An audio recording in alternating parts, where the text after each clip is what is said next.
The championship series for all the marbles. The two teams that have won more premierships than any other club go head-to-head to figure out who reigns supreme in baseball in South Australia this year. Good evening, everybody. I'm Eric Ballnar, joined by the man that's done everything, Ian Revel, by the man that wishes he did everything, Michael Dunn, and Scott Pratt will be joining us shortly. Boys, thanks for joining me for the broadcast. No worries. Michael Dunn's got a pretty good resume as well. Don't believe anything you haven't been told.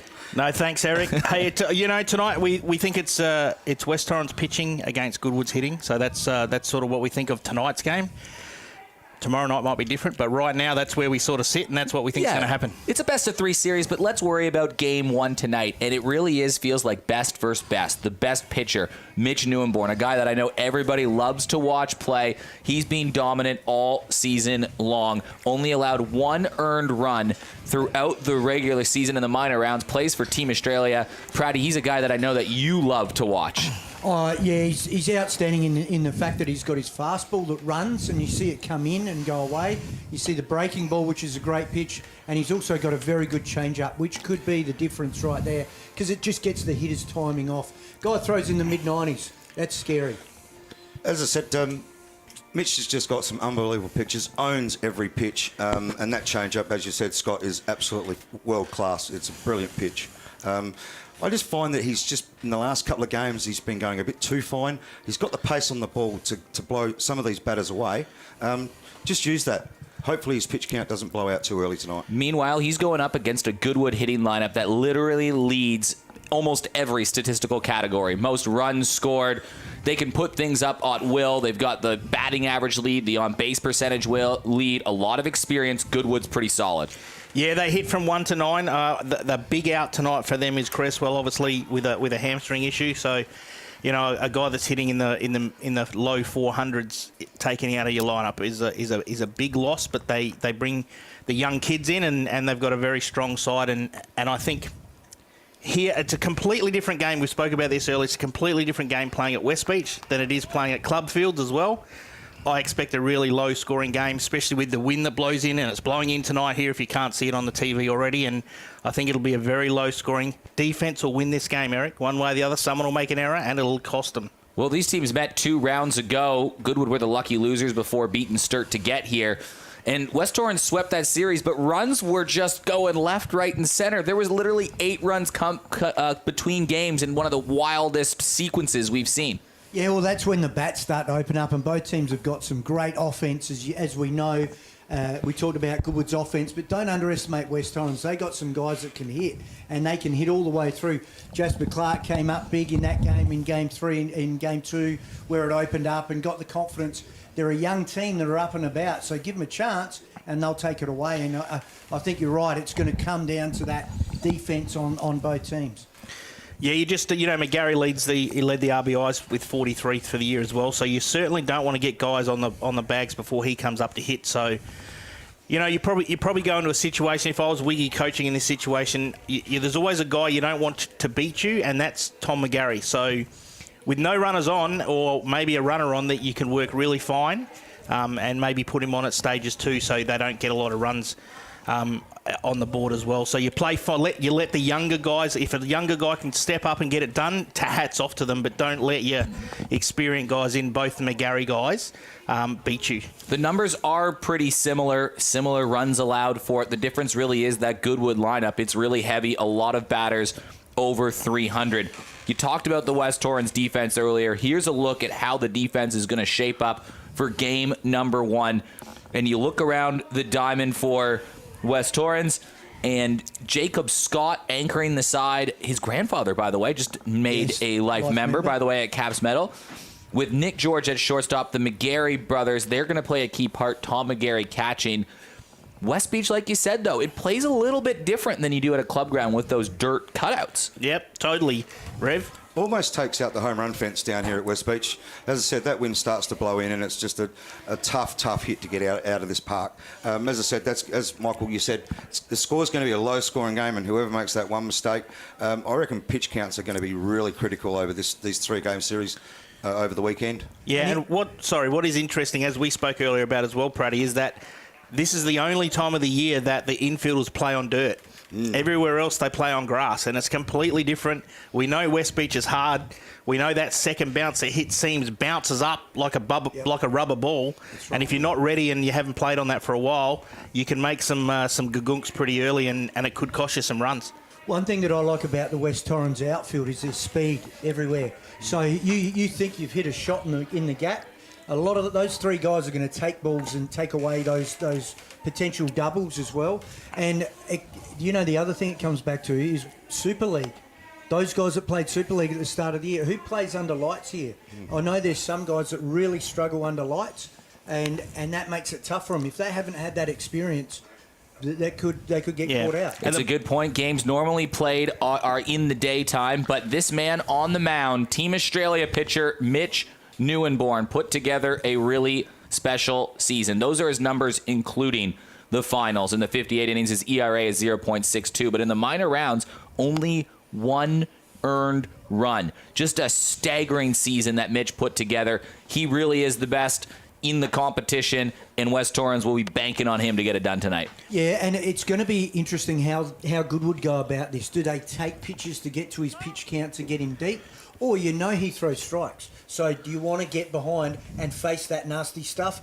Me as a hitter, I don't want to face that stuff. I want to get as quickly as I can, but then you're going to get him hurt. You're not going to get to his pitch count. Here's the hitting lineup that will be going against Mitch Neuenborn. And again, it is a heavy hitting lineup for Goodwood. And it starts right at the very top with Josh Cakebread, who's about to come to the plate.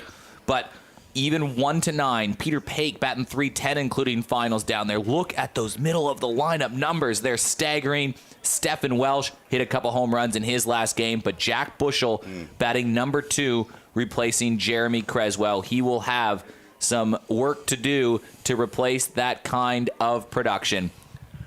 So the stage is set. Mitch Neuenborn, one of the pitchers of the year on the team of the years in the Division I State League team, getting ready to go. I think the umpires are sorting out, a fence down that might be open down on the right side? Yep, just that gate always stays open. We'll never all over learn. That, Rev, you would watch that every game that you umpire here. As I said, you got to have your eye on it, and the left field bullpen's open as well. So just getting a couple of technical issues fixed up here, and we'll be on our way. Star-studded lineups going head-to-head. Mitch Neuenborn with the ball in hand at a venue that he's very familiar with. This is where he won that ABL Rookie of the Year, earned that spot on Team Australia with the Giants. Josh Cakebread, he's played 150 ABL games, odd ABL games, and he takes the first pitch that's outside for a ball. Thank you so much, everybody from around the country that's joining us. Eric Ballnar joined by... How many premierships do we have in this room combined? I'll go first. I've got none. Really? Ian Rev, you never won one, Rev? How many Caps medals do you have? Neither one, but I was in the era when West Torrens were very, very strong, and I think you... Four, and I think in that era there was probably about 8 or 9. So Again, you beat me by 1. Oh, you got 3, I'm 22, Preddy. you're 23. I've got 3, you've got 4. And how many Caps medals between us? Only one. Only one. Yeah. There's only one Michael Dunn. No, I didn't win a Caps medal.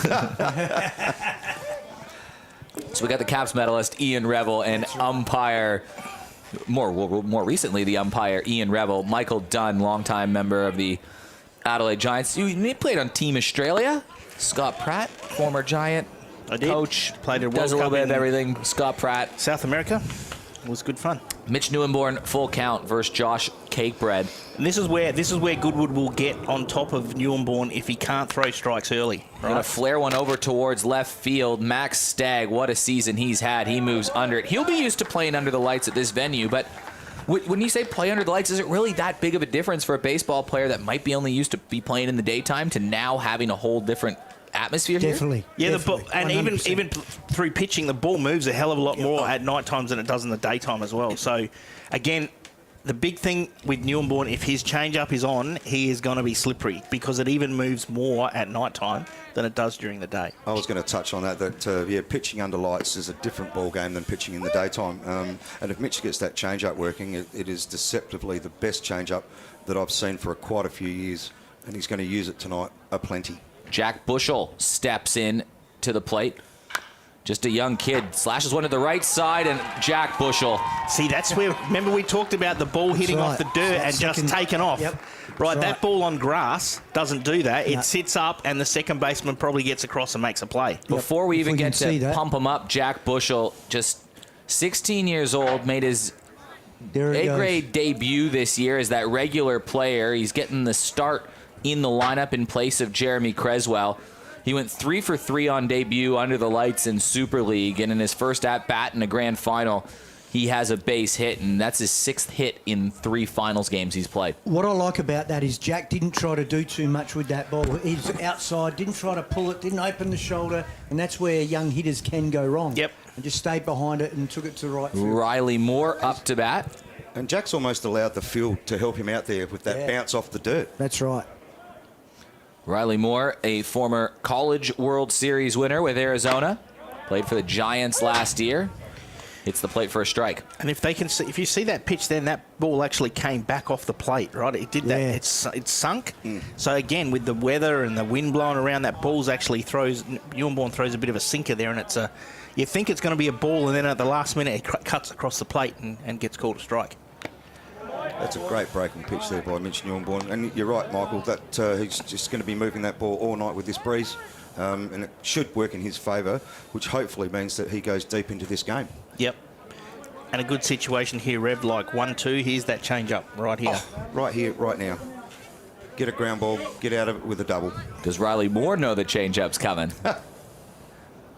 No, fastball down. That's a nice pitch right there. It's coming, though. We know it's coming. And Riley's good enough. He knows that he's going to get it in the sequence at some stage. So, and he's a good hitter. So he's still got the hands to be able to hold it back and drive that change up. Or he's got the quickness of the hands to hit the fastball. Good time to run here. 2-2. See what McGarry's got behind the plate. Put a bit of pressure on early. Over here. That slips away. No need to even apply pressure because Bushell can just scamper to second, scoff free with that ball slipping away from McGarry. So now it's a runner in scoring position. And Riley Moore, one of the most dangerous hitters in the competition, he's reached in his last 23 games. He's got hits in 21 of those 23 and hits in 16 of his last 17. So he's hot. He is hot, very hot. And at this point in time, we just got to mention it. It's not easy to catch a guy throwing 95 that might miss a spot either.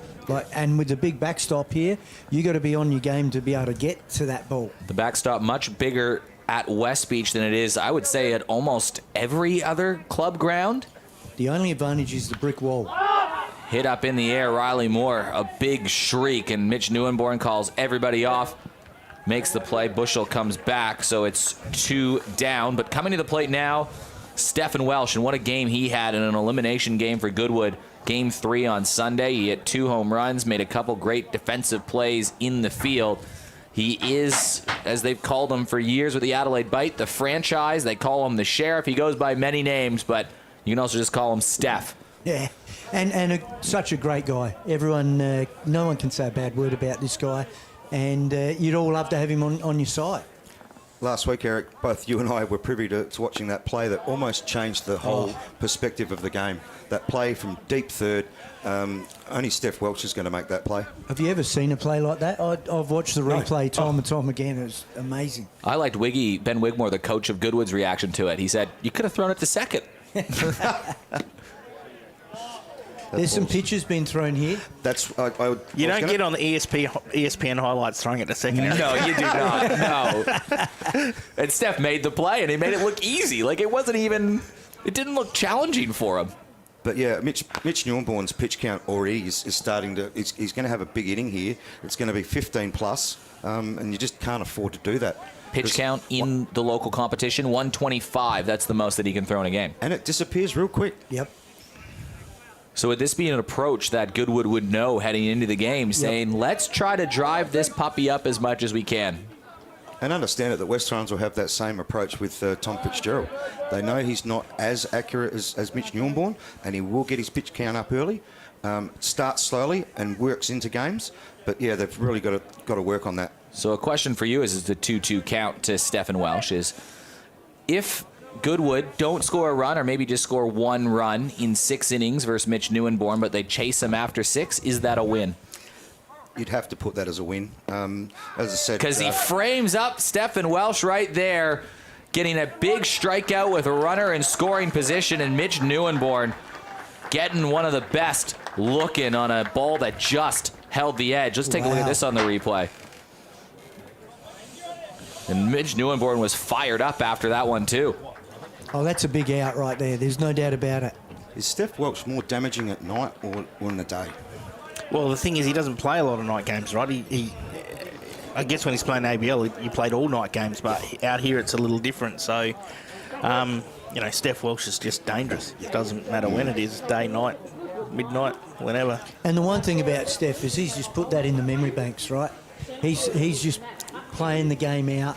It's not about being his day. He's ready for his moment and puts it in the bank, and then he comes back ready to go again. Stephen Welch will now trot out there at third base, and he is being holding down that Team of the Year spot at third base for a while. Lovely sunset there, Eric. Great sunset, and here's a look at the defense. Jack Bushel at shortstop, that's a big one to watch.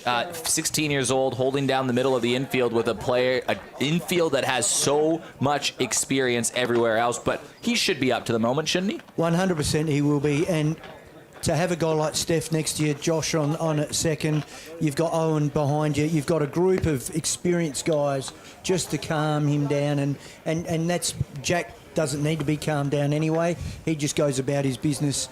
There's nothing different playing under 17s between that and playing Div 1. The ground ball still comes the same. You've got to do the same. Just got to play the same way. Fitzy, Tom Fitzgerald on the mound today, and it's been a tale of two seasons for Tom Fitzgerald. In the first half, he was one of the best, 1.52 ERA with 41 innings, struck out 52, but in the second half of the season, a 5.06 ERA and a whip of nearly 2. When Fitzy's at his best, he's really hard to hit, but when he starts walking guys, that's when there becomes some trouble. He's had 2 different finals games so far. One game, you saw the Fitzy that walks a lot. The next one, you saw the dominant Fitzy last week that helped get Goodwood to the premiership. This is the lineup he's facing. The McGarry's in the middle. Max Stagg is hot. We'll have more on him later. But the question is, which Fitzy will we get tonight? That's a big question, and that's important for Goodwood, especially tonight, because you don't want to go too early into the pen. And let's see how Fitzy rolls out. And I've got a feeling that, it's a case of a couple of ground balls early is going to settle him down, and that's what he'll be looking for. What I don't want to see, sorry Michael, was that I watched the semi-final against West Torrens, and Fitzy just left the ball up, and that meant that West Torrens were able to just get extra base hits. Hopefully that we don't get that game tonight. Tom Fitzgerald will be a guy that everybody is rooting for. He's one of the most likable characters in baseball, friends with everyone. Everybody loves Fitzy.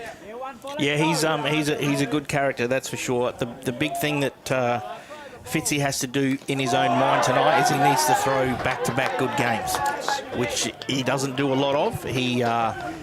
He just needs to bear down tonight and remember all the good things that he did last week and then reciprocate those again tonight. Well, he just hit Nick George, and Nick George led the competition in stolen bases. And with Jacob Scott coming up to bat, there's already immediate pressure on the Goodwood defense. Oh, look, he's a burner. He's going to be at second in no time. Good luck to try and hold him back. But, Reb, just to bounce off you for a minute, at this point in time, when you've got an infield, a defence behind you, do you get to the point where it's like, let them hit some early, let me get into the game, let me get comfortable? Is that what Certainly you're is. saying to Fitzy? It's about confidence, and as I said, when you've got a defensive infield like you've got here, just let him hit the ball.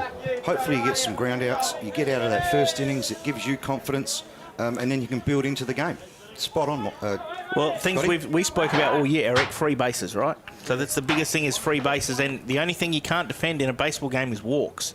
So if they get hits and score runs, well, hang with them. But you can't just walk people and walk people. And where a lot of time that goes wrong is rhythm. Grounded up towards the middle. It could be 2, but it's buckled by Josh Cakebread. He has to turn around, so the double play was sort of taken away as it took a funny hop on the veteran, Josh Cakebread. He does turn and get the batter. So at the end of the day, it's kind of just like a bunt would have been, as Jacob Scott was showing, and there's a runner in scoring position. Look, that runner could end up at third. A less experienced player, you watch this and see how he keeps it around and he stays on it, and then he gets a good throw away, doesn't throw it wild, stays calm. Didn't panic, That's right. and that's the difference. But all of a sudden, what you said, Michael, that ball just jumps off this dirt, and that's what's happened there. He's almost let that ball play him a little bit. Yeah, you got to go and get them. If you don't get them on this field, that second bounce hits the seams and it just takes off like a rubber ball.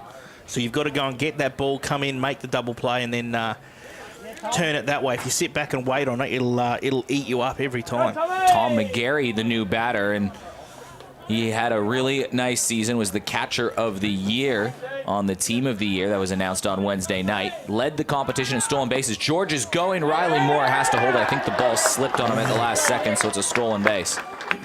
And that leaves a runner at third for Tom McGarry, who had 22 RBIs in March. Just in March. Let's eliminate the rest of the season. He had 22 in March. It's a lot. Is that good? But we're in April now. You got a guy that's got really big wheels, and unfortunately, I was just watching Tom, and he just didn't hold that runner well enough. McGarry swings at it. Is it going to be deep enough? That's the question. Hutchings catches it. George, he's going to challenge it. Throw to the plate. George slides in there safe. And the first run is on the board of the grand final series. Had good play all around there, though. There was ball on the money. Hutch threw it, made a good throw. Runner didn't leave early. No. How's the wheels on this? That's a shallow ball. And Hutch has made a good throw. And he's made that 90 feet easy. Yes, he had to dive in, but yeah, that's just a great running. But we'll go back to the steal that he got from second to third. Tom just didn't hold him well enough, and he just gave up a free base. Sam McGarry up to bat. He was twitching the whole time on the base. Jackrabbit. Speed does not slump. No, Speed doesn't get any slower. Doesn't get any slower. Once you got the wheels. not until you're in your 30s. Oh, me, my 20s. Well, Nick George was hit by a pitch, and he was probably the last person you'd want to hit because uses that speed that takes away a double play, steals third, and scores on a shallow fly ball. Well, the other thing is you walk the lead off, you hit the lead off, you get the lead off on. What happens? They score. Yeah, it's a free base. Mm-hmm. He's not far from the infield. That slide. That was a well-timed slide. Yeah. Yeah, I think if we can go back at some stage and have a look at the ball in the outfield too, that I pick up on the outfield is that I'll talk about it when hit over towards first base. when we Dylan can. Child scoops it up, makes the play, and that ends the inning. But Nick George getting West Torrens on the board early. They lead one after one. Here's a look at that replay again.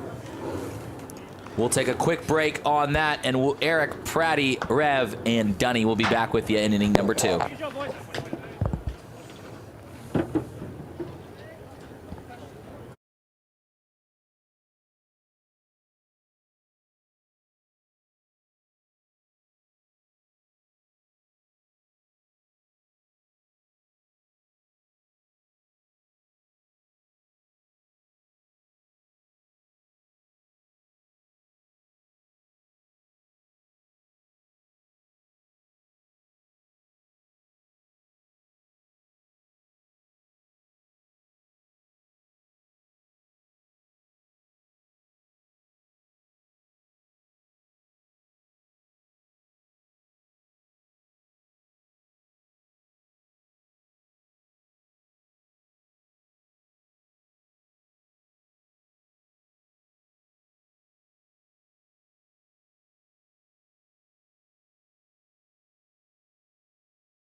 Bennett Field at West Beach in South Australia on beautiful Ghana land. West Torrens and Goodwood going head-to-head in the grand final.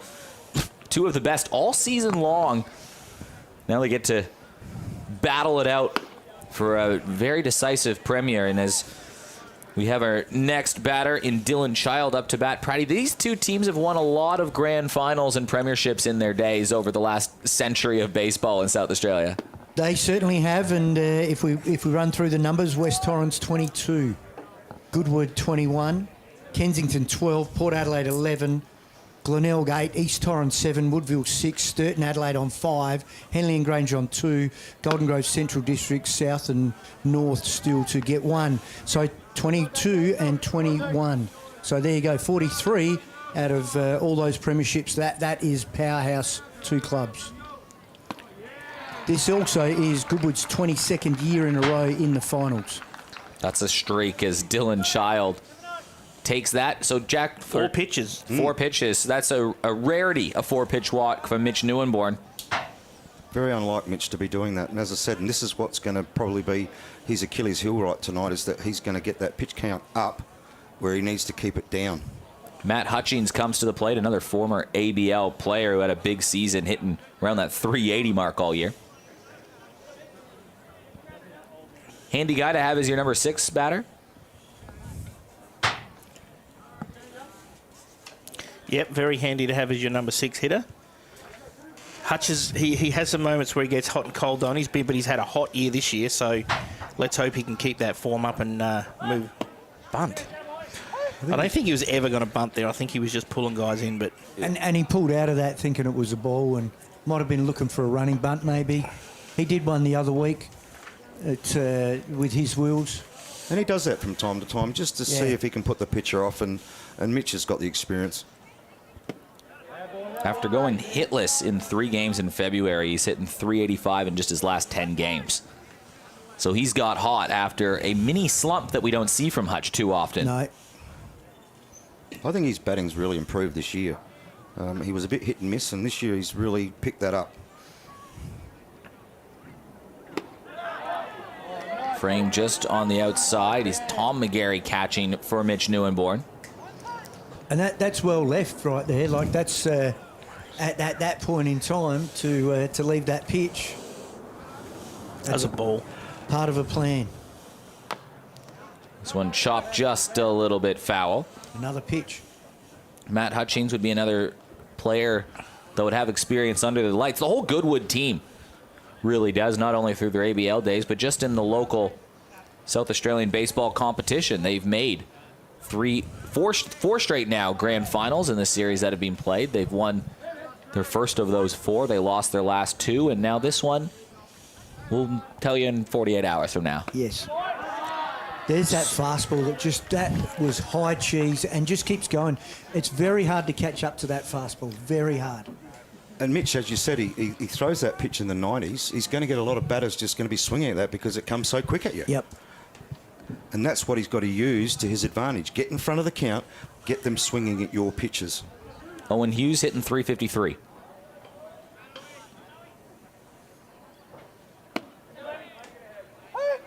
Well, after walking the first batter of the inning in Dylan Child, he's responded by getting ahead early in counts. Just settling down nicely.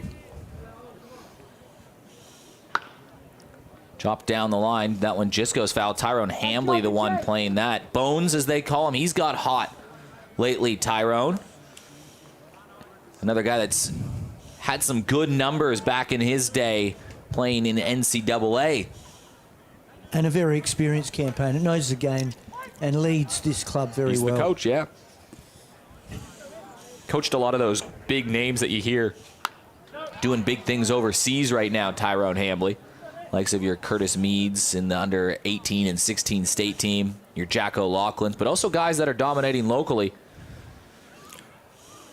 I'm going to throw a question to you in a second, Michael, just about that pitch you probably would have seen being fouled off. Another strikeout. Pitch just looked like it was too quick for Owen Hughes there.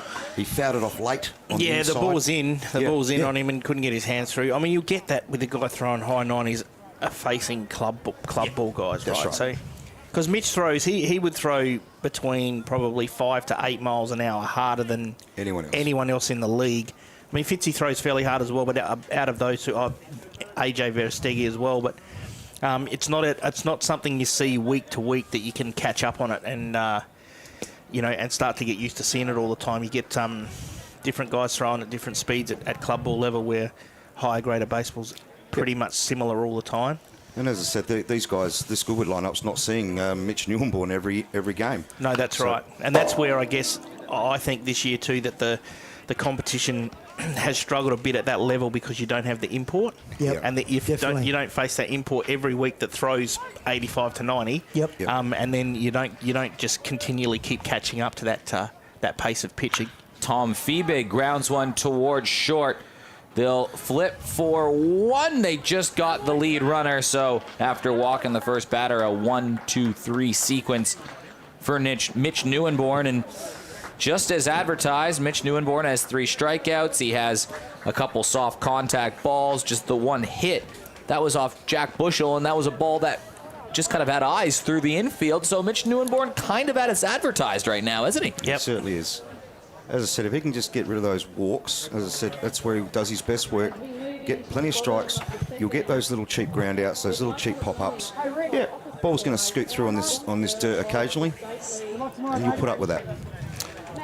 So Tom Fitzgerald comes back. He hit the first batter. Now, if you're Fitzy and you're in this perspective here, do you feel there's a lot more pressure on him knowing he's going against a guy that, you know, if they want to win the game, he's going to have to allow no more than 1-2 runs in his start? Or is there less pressure because everyone's expecting Mitch Neuenborn to do his thing, and maybe Goodwood, we're going to struggle to win this one anyways? No, there's always pressure on a pitcher. You want to keep your team in the game for as long as you can. As I said, get through Mitch Neuenborn, and you're lucky enough that you're going to come up with a reliever that you might be able to do a little bit more damage with. And that's where Fitzy has to go. You know, I need to keep him down to 2 or 3, because after maybe 6, Neuenborn's done, and then we're still in it at that stage. Not if it's 7 or 8. And I think he's got to back his defence. Yeah, he's got to let them make the plays. Yeah, he can't strike everyone out. And if you look back in time, and Rev, this is where you did such a good job as a pitcher as well, is you threw your pitches and challenged hitters. And I think that's the key for hitters to learn, is that you can't get them out all the time. No, you've got to challenge them. No, you're spot on, Scott. As I said, yeah, I used to challenge every batter. There wasn't probably one batter that I would not go hard at. Gave them my best pitches. Yes, there was a respect there. And if they hit my fastball, yep, all of a sudden now I'm changing. I'm going to change my game plan against them. And that's where, right now, that's where Fitzy's got to, because that's when free bases come in. He'll press too hard. Yes. You stayed within yourself. You knew what you could throw, and you could get those outs. Max Stagg leads things off for the West Torrens Eagles. What a year Max Stagg has had. He has bursted up his stock in the Australian baseball scene. You would get some value if Max Stagg was a stock and you bought him at the beginning of the year. You would be doing a pretty penny right now. If he's crypto, you'd be well in front, wouldn't you? Made an appearance for the Team Australia Futures in the ABL season. He hit about 350 when he was playing for the Giants during that exhibition season. He's on the under-18 training squad that has a chance to go to America and represent Australia at the under-18 World Cup. And lately he's been hot. He took a little week away from baseball to catch his breath after the ABL season. He kind of struggled in his first week back in club ball. And in his 6 games since his return, 14 for 26, 5 home runs, 16 RBIs. Is that good? Outstanding effort, Maxi Stagg, and a guy that's come through the charter programs and was down the bottom end in the talent pool, wasn't the star of the Rays, but just worked so hard that he's got the results from being here. And you know, Andrew Spells talks a lot about Maxi Stagg and has been a big fan of his and worked with him, and Bert Weber, they've worked with him to get through and got him to this point, and his work ethic has really got him where he is today. Full count versus Fitzy. Buckles one over towards Bushel, and Bushel getting an early test over at shortstop in place of the injured Creswell, and it was a routine play, but a play you had to make. If we just talk through this is where you got a guy motoring down the line. It's your first play of the finals. You got to stay calm right now. You watch here, the ball comes, it can do all sorts of stuff on this dirt. He stays on it, composed, and then gets that throw over. Perfect throw. Very cool, very calm. Tyrone Hambley comes up to bat. Michael, Max Stagg would have to be on the radar of a few scouts, wouldn't he? Oh, no, I don't think he's going to. He's not. I don't think he wants to do that at this stage. He's going to go to school, I think. Okay. Maybe not this year, but definitely next year. I think he would be knocking on the door to be at a Division 1 NCAA team. So I think that's more of his goal. And I mean, I've always said too, if you go to school, and if you're good enough, you'll get signed anyway. So go to school, get an education, learn how to go into big league camp or training camp in a major league team, because you do that every day in college anyway, instead of just trying to walk in from here to there, and it's a very big process. If you think you're good enough to make the big leagues, you'll be good enough to make the big leagues out of school or out of college. Correct. And have an correct. education and have something to fall back on, because you need to Hambly think. to Bushell again. It took a weird hop on Bushell with the throw and getting down to make the play. Dylan Child. So Jack Bushell is 2 for 2 in this inning. Yeah, that came up nicely on Jack and handled it well again. Jack Bushell just looks like a veteran out there. He does. You know, he's He replaced does. Jeremy Creswell, who's been there forever, and he slots into this team just so nicely. The key is him staying calm on that ball when that came up. Hands came up with it, stayed on it, did that little punch into the glove to make sure he got something on it and let it fly. 16-year-old rookie that's played in half the games is Mitch Neuenborn. The pitcher comes up to bat and hits one towards the right side. And there you go. Mitch Neuenborn has himself a hit as well as his impressive start for the game. What I like to see is a pitcher that can hit. Really enjoy that. How was your hitting, Rick? Only ever Is that why you like to see it? Couldn't hit water if he fell out of a boat, Scott. No, that's not true. I only batted for the first half of the season of my rookie year. Hit 4 home runs, and got the DH to my name because I kept getting hit. He also forgot to tell you he was playing on Pee Wee Field. No, I wasn't. Chet Gray, you would remember him. I know Chet Gray very well. Put him out twice. Wasn't he a thumber though? He was a lefty. He It was a batting practice one night. Let's extend it, boys. Nico Vanderlinden up to bat, but more on Jack Bushell. He only played about half the games this season. It's a tough lineup to make in Goodwood. He's only 16 years old. Won the best and fairest in the vote counts for Senior League. And he won Two years in a last row. year too. Yep. As I think I talked to you about, I don't think I have ever remembered in all my time with the juniors anyone that's won back-to-back in any league, because you've always got the second-year guy that dominates. Well, Jack goes Which and was wins Bushell it in his this year. first year, and then he dominates and does it in his second year. He must have had an outstanding year the first year then. Well, he did. I coached him in that year, and so it's all you, Scott. Is that what you're saying? Mate, I just sat back and enjoyed the ride. Truly. When we were chatting kind of before the game too, we were looking around the diamond, looking at some pressure points on each of the defenses. Vanderlinden takes one inside, and Mitch Neuenborn is going to just jog all the way to second base, so a runner in scoring position. And I posed the question. So that's interesting there. That's interesting. Was it a there. strike? Did he get him? No, what happened is foul tip, and Riley caught it, so you're out. No. Right? So came off something, and he caught it. So Neuenborn just jogged into second, and Josh at second base went, hang on, it's either hit him or he's out because Riley caught it. That's right. Nico shaking his hand a little bit there. Either way, we played 2. It's 1-0 West Torrens. Game 1 of the Division 1 Grand Final.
Peter Pake leads things off for Goodwood in the third inning.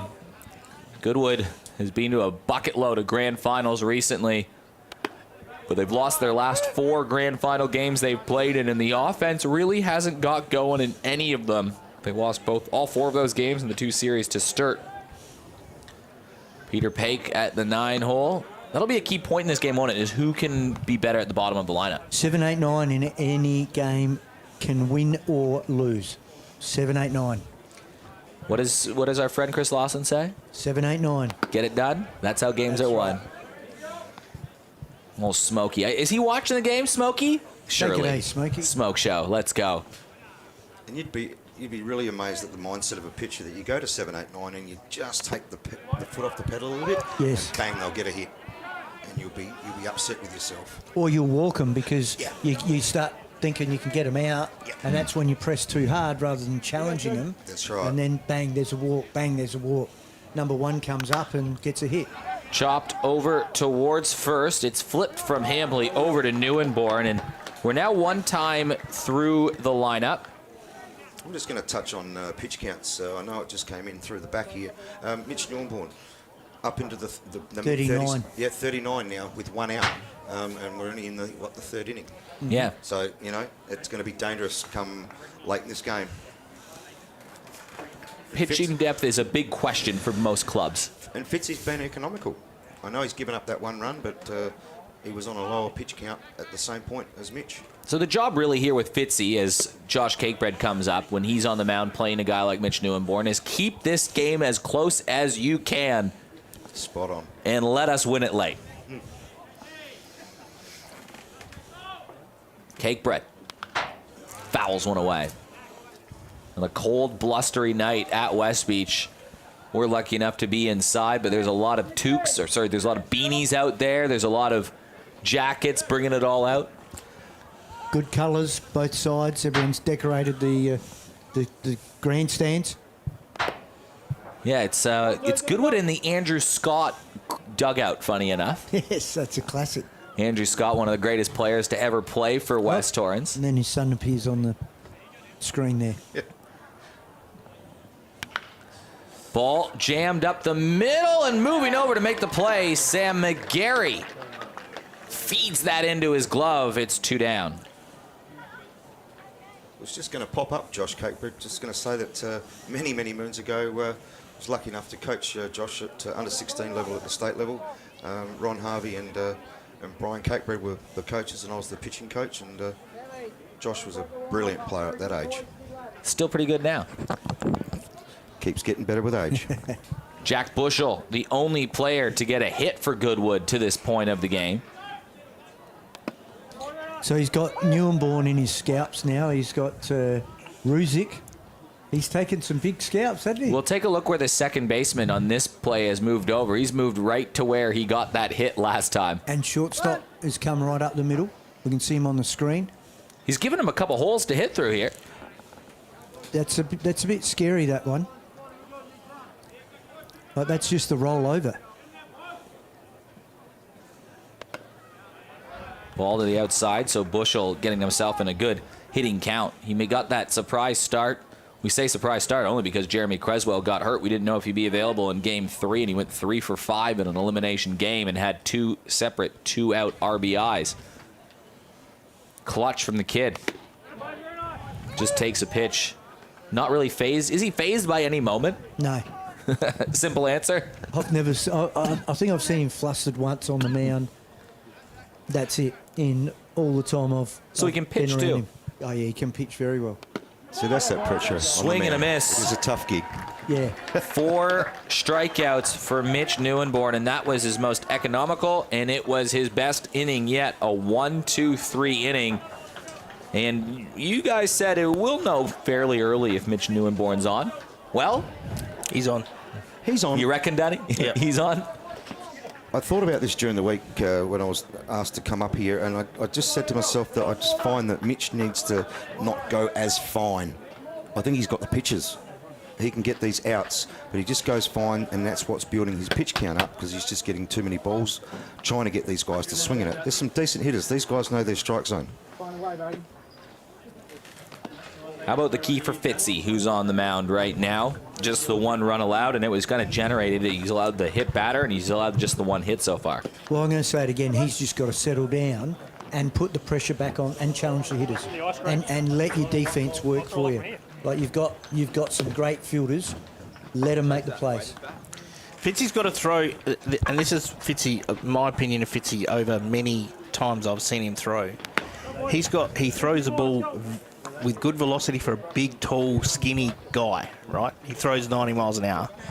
But as a hitter, if you can't show me you can't throw your off-speed pitches for strikes, I would just not swing at him. And even if you do throw it for a strike, I still won't swing at it. And then you're sitting dead red and you're going to smash that ball, won't Dead you? red. So he needs to get the West Torrens hitters off guard that he's throwing his off-speed pitches for strikes, and then he becomes a completely different pitcher. And he showed the same thing 2 weeks ago against West Torrens in the semi-final. Couldn't throw his breaking ball. And so then last week, yeah, he did, yeah, and he was untouchable. So that's the two Fitzies you get, right? that's the answer. Come on, boys, let's get him started. On the way. Jasper, But he started, sorry, Eric, but he started well. It's 1-0 in the third, right? So he's not. He's just got to keep doing what he does. Keeps getting the ball to on the ground and make sure his position players can field it and make outs. And once again, what you said, Michael, this field plays differently. You're going to get your ground balls. You're going to get lots of pop-ups. Yep. The ball's not going to drop in like it does, or go over the fence like it does at the local grounds. Yep. Jasper Clark up to bat. Takes a pitch over the plate. First pitch strikes, a big indicator of how Fitzy's going too. Hasn't issued the 4-ball walk yet, just the one hit batter. And that's a great sign for Tom Fitzgerald. See, it was that second pitch right there, Michael, that he's got his first strike over. He needs to get that, and the batter's swinging at that pitch. And Fitzy has that go foul.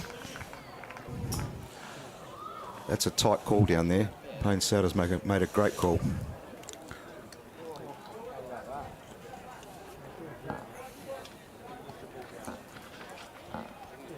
I'd like to get a replay on that. That's, as I said, that's a tough call down that line. As I said, Eric and I, we were privy to watching Steph making a great play last week.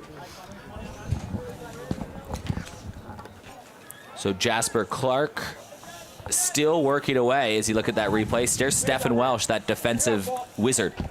Would have been a good play off his stomach.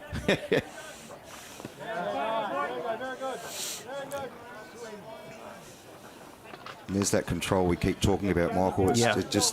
We see glimpses, and then it just goes away. We need to see the Tom Fitzgerald that just is going to just attack these batters.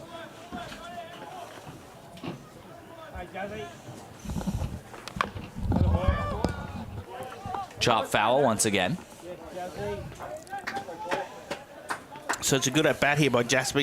That's 6 pitches he's faced now. So it all adds up to the pitch counts for the two starters who we know can only go 125, and then they're done for the weekend with having to have 2 days rest, so they can't throw any more over the weekend. What's your thoughts on that 125? Do you feel it's enough? Yeah, I do. I think it's Stephen enough. Welsh picks up the ball again, and Stephen Welsh magic. Yeah, the Sheriff getting it done at third base. He's made these plays time and time again, and take a look at this play.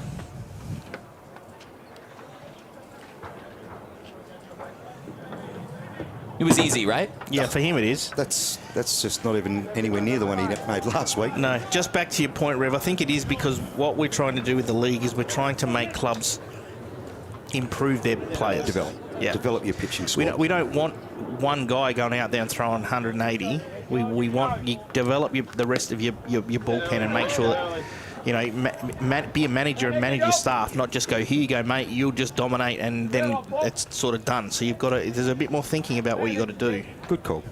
Nick George. He scored the one run of the game so far back in the first when he was the first batter for the West Torrens attack. And he got hit by a pitch. He advanced to second. He stole third. He tagged and scored on a shallow fly ball. And that, my friends, plays some small ball for Nick George, kind of what he's been doing all game long. I just like what I was seeing, Nick George. He came over from Northern Districts. He was a big fish in a little pond. He's now gone to West Torrens. He's found his comfort zone at this club. And another strikeout for Fitzy, and by another I mean his first. Second time through the lineup versus Tom Fitzgerald, who's given us a good competitive start right now. Fitzy in that first half of the year, it was really fun to watch. The 1.52 ERA in 41 innings pitched, a whip of under 1, 52 strikeouts, and impressively only 12 walks pre-Christmas. Those kind of numbers really can slug him with the best of it, and it was Fitzy and Neuenborn that everyone was talking about as the two best pitchers in the competition. He's found some inconsistency in the second half. He'd be the first to admit that. But Fitzy now in the last 9 innings of work that he's had, he's looking like that Fitzy that we know is in there. Yeah, and he did a fair bit of work in the off season as well, the ABL season as we'd call it, more than he probably would in a normal ABL season. He'd come in, get an out here, maybe throw 2 or 3 hitters, where in the ABL season this year with the games that we played, he probably threw 3 or 4 innings in some stages where he wouldn't do that in a normal ABL season. So you get a little bit tired. Again, it's another Max Stagg situation, Eric, where is it a situation where he has a week off after the ABL to refresh and get back stuck into it, and which Staggy did and lit the world up. Well, Jacob Scott has just walked, so Tom McGarry's going to have a base runner. You're right, though, Michael, that, yeah, he has done more work this ABL season. And at the end of this season, he's just probably tapering off a little bit, getting a little bit tired. Maybe it would have been a perfect scenario. Give him a week off, let him refresh.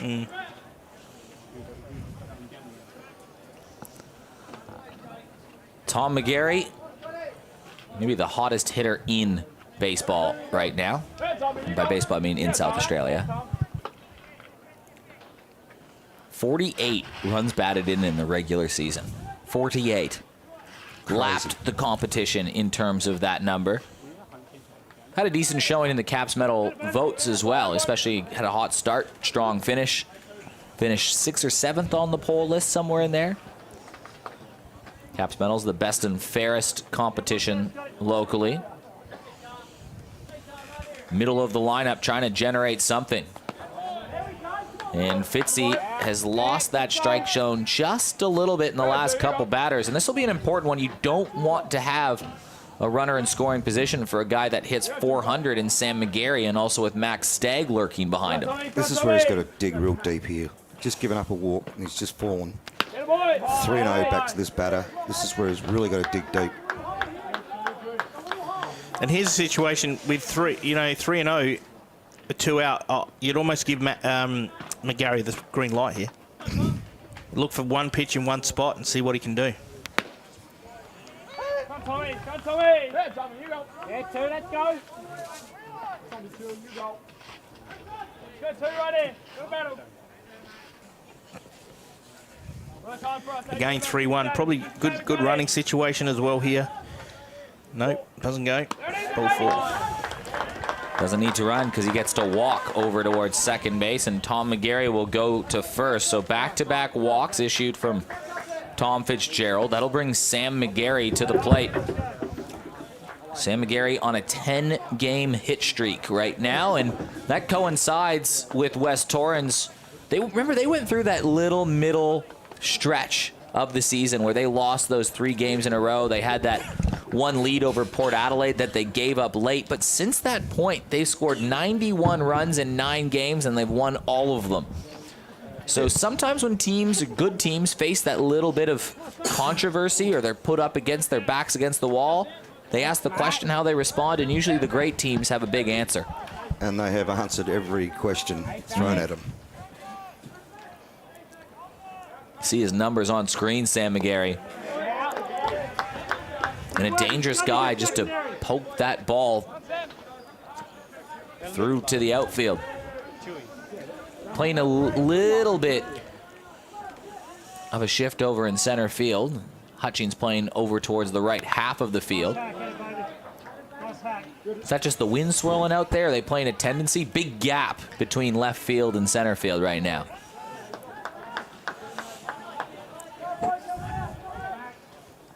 Yeah, I think more thinking that the pull guys more than anything else, so they're sort of playing to that right centre gap. Angles one in. And that's what makes Fitzy a good pitcher. If he can land those for strikes, he is a much harder pitcher to face. His ERA just drops if he can get that breaking ball to work for him. It just makes his fastball look so much better. Yep. If he can throw that consistently for a strike, it's certainly a lot harder to get away, and it makes the batters change up their mindset about what sort of pitch is going to be thrown instead of just sitting on one pitch every time.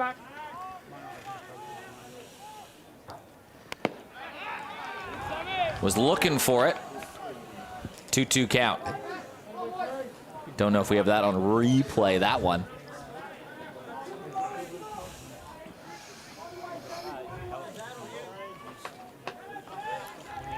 Big moment in the early stages of the ball game, in a game where runs will be at a premium on a cold and blustery night at West Beach with two good pitchers on the mound. And what an inning right now. Jasper Clark set things up. Remember, he had that 7 or 8 pitch at bat. There's been a couple walks since then. So there's still no damage on the board, but they've certainly run up the pitch count a little bit of Tom Fitzgerald on the bump. It'll be interesting to see what the pitch count after this innings is going to be. No, it's my nephew. There it And is. a big strikeout from Tom Fitzgerald. That's the pitch he needs to locate. He got it in there. 2 strikeouts in the inning. Keeps it a 1-run game. He's fired up. We've got a pitcher's duel at West Beach. We've played 3 in Game 1 of the Grand Final.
Riley Moore, very experienced batter coming up to the batter's box. He's reached in those last 23 games. He can hit the ball in all directions, Riley Moore.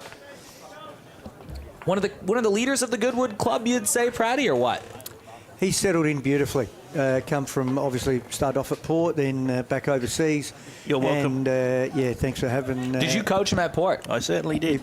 Him and... Did you recruit him? Josh brought him into Chris the Sims country. did, yes. Yep.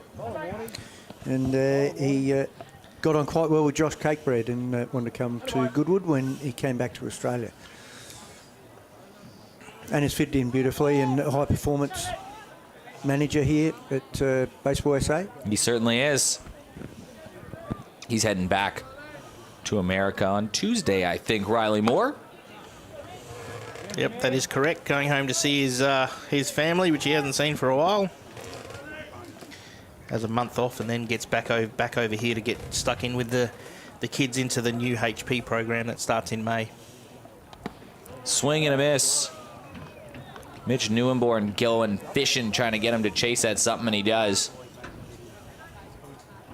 Neuenborn we've seen in a couple epic battles at this field before. One of the best ones, was it last year in the Hub Series when he went toe-to-toe with Tim Atherton? One of Australia's best pitchers.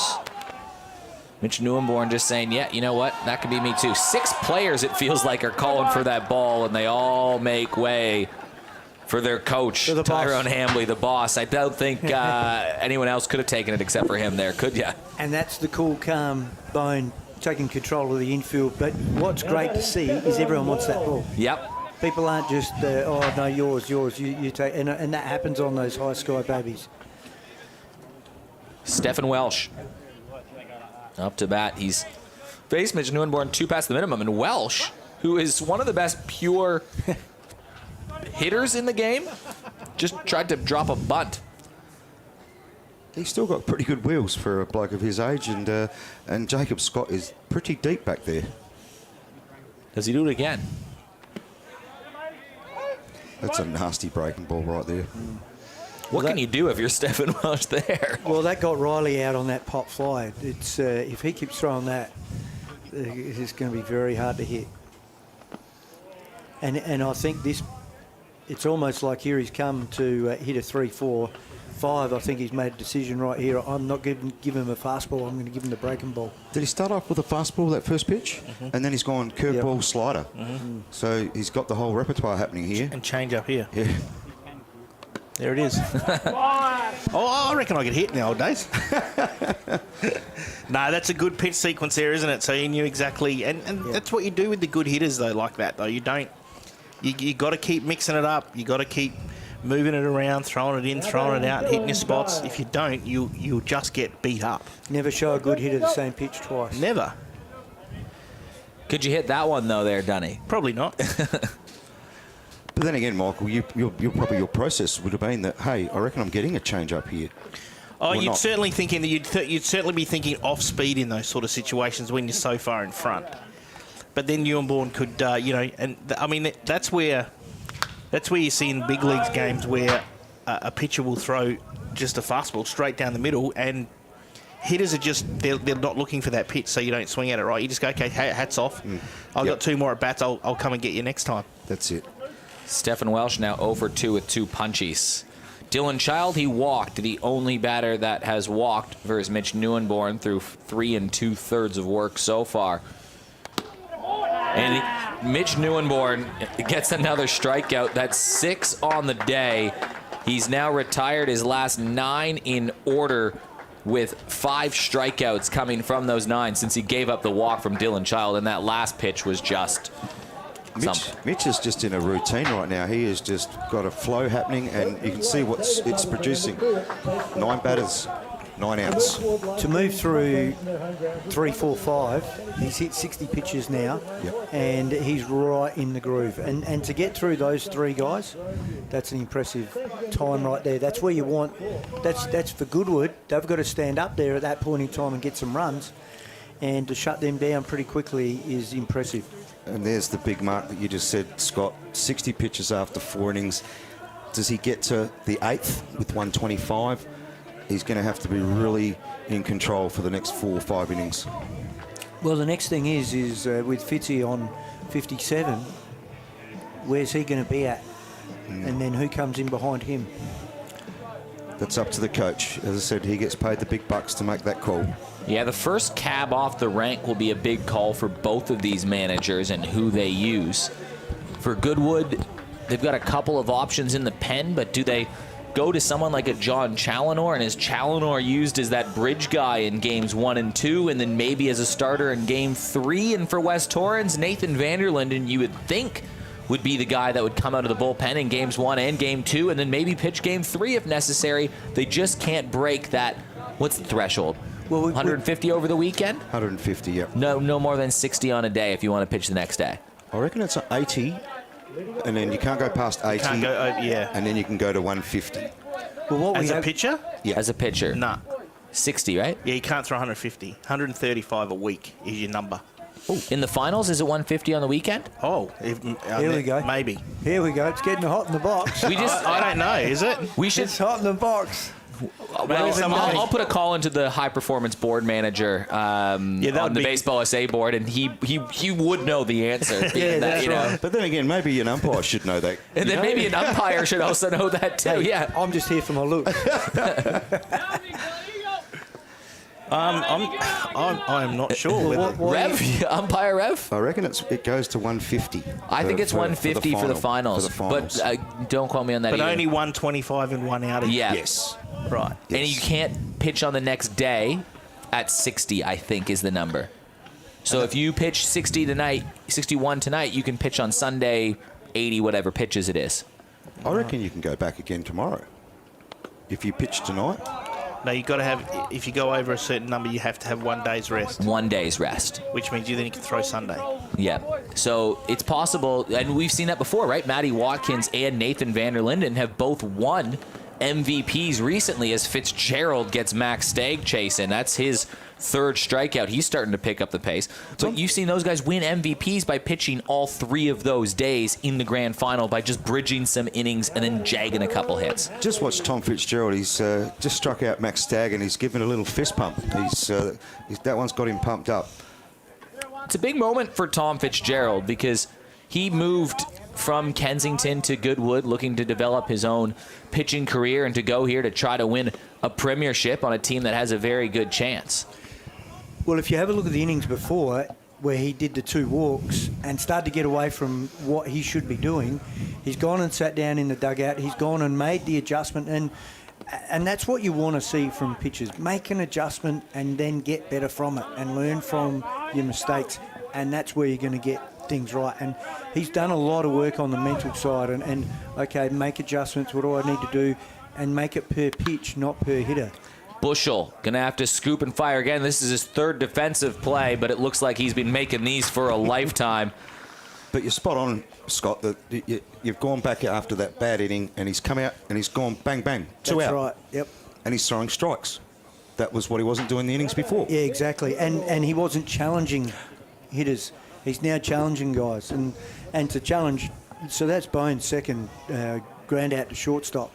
Now, he doesn't do that a lot. He makes an adjustment as a hitter. So to get him to do that back to back, See, there's that pitch right there, right? Yeah. Off Yeah. speed for a strike. you're not going after that, and it's No, a strike. that's He's ahead right. of the count. That's right. So that's he becomes a much scarier pitcher when he can throw those for strikes.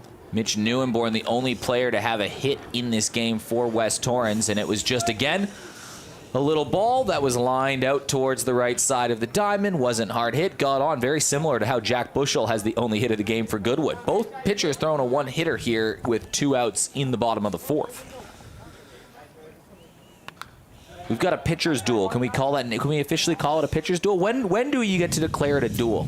Well, it's a duel right now because there's only been 1 run scored. So, That's me and right. Eric, We're in it plus now? or minus 6, right? That was my number. Well, we've got a lot of baseball to go. If these guys keep going like this, though, and they stay out there for 7 or 8, I don't think there's going to be many runs scored. Like, we knew that Mitch was going to be coming out there hitters and it was going to be a low-scoring game. We didn't know what Fitzy. Runs are at a premium, and here's Stephen Welsh at 3rd. The ball is fair. He had to double clutch. He makes the play across the diamond like nothing. That's the 2nd time Stephen Welsh has done that today, but Dylan Child made a good play. Very good play. Way to go out and get that ball and try and get it before then. Don't underestimate that play from Dylan Childs. Like, that's Had a to tough double play. pump it too here too. You watch, he has to double pump, doesn't grip Didn't it, get it. double pumps, Bang. and makes a throw. And look at Childs. Get that ball. Great play. He's gone out a long way to get that, and that's what your first basemen are there for. It was the first time we've seen Stephen Welsh under duress in a long time, and he still made the play. We played 4. We'll be back 1-0 West Torrens.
Matt Hutchings trying to figure something out versus Mitch Neuenborn. Swings at the first pitch, and it finds a soft spot in the outfield.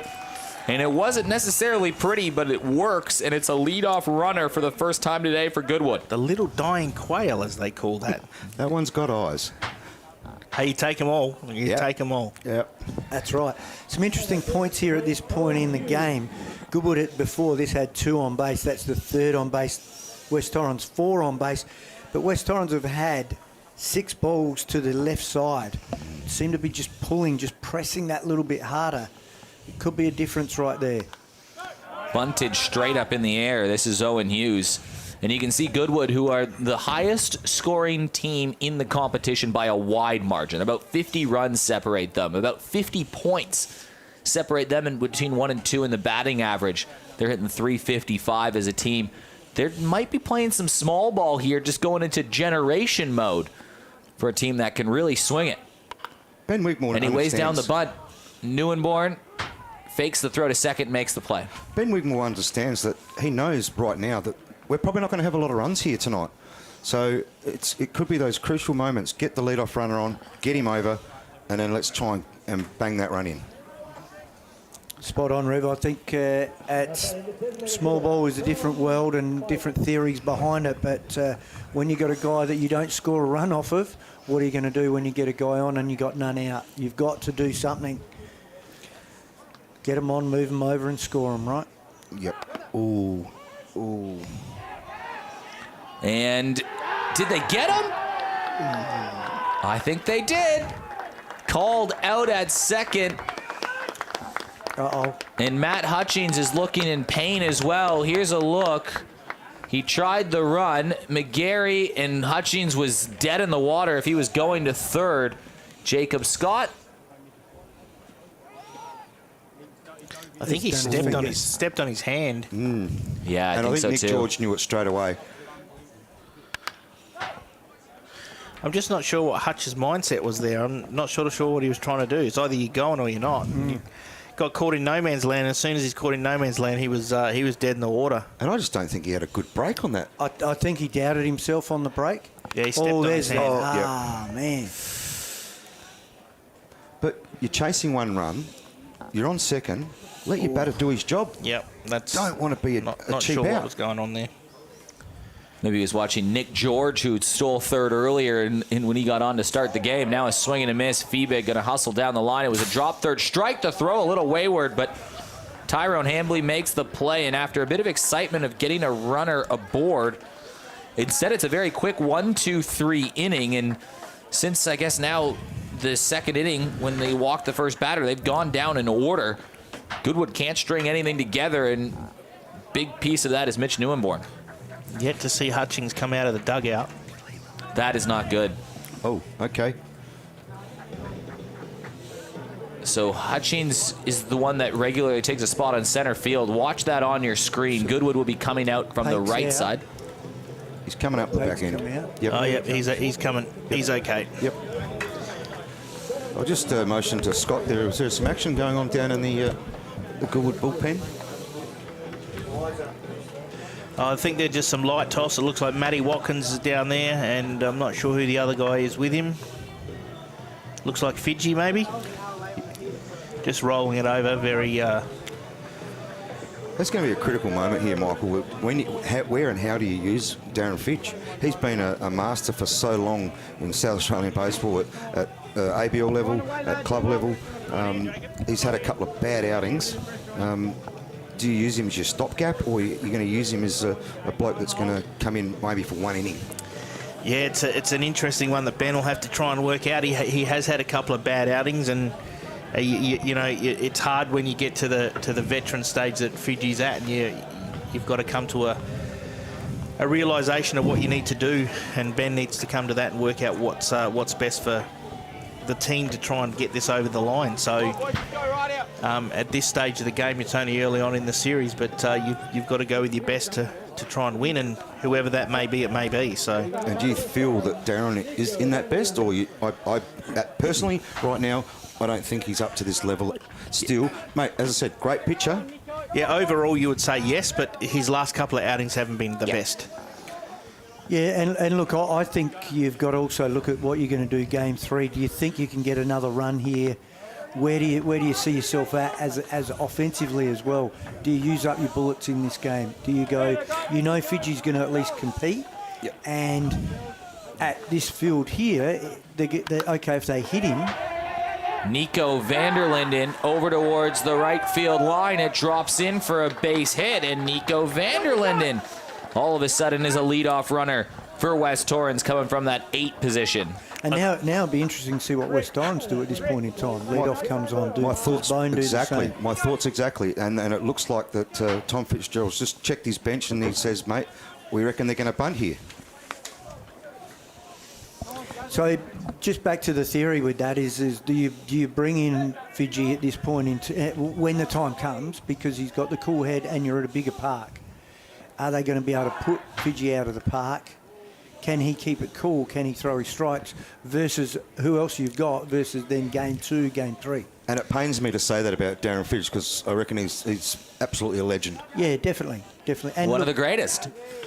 He wouldn't be worried at all with that, And he was, after he got hit around, he was cool as a cucumber.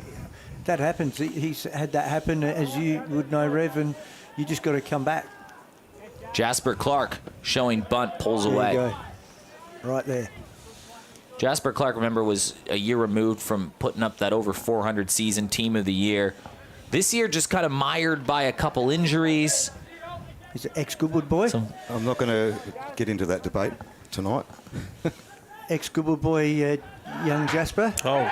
But the ball is thrown away, and it's going to be a free base as Fitzgerald tried to check the runner. It skipped away from the first baseman, and now with no outs, an insurance run is in scoring position. And this is what pressure does. You could almost still bunt here.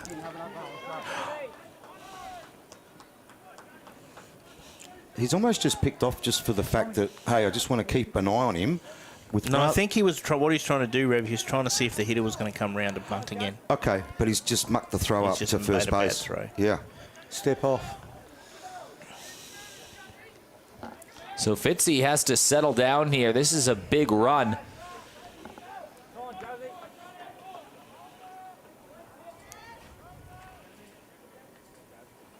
They're still showing bunt, but pulls away. This is not run-scoring weather, is it? No. Well, it's not. We did say that earlier. We didn't think many would be That's scored. And it's not run-scoring game either. Game 1 of the grand final, you got 2 guys going head-to-head. It's 1-0 in the 5th. There were 45 runs scored between these two teams just 2 weeks ago in the 2-game series that they played in the finals. We've just had a moment where Tom Fitzgerald's come out, pitched a great innings, had a bad inning, thrown a great inning. Now he's come back into that bad inning. And this is right at this moment, you don't need it.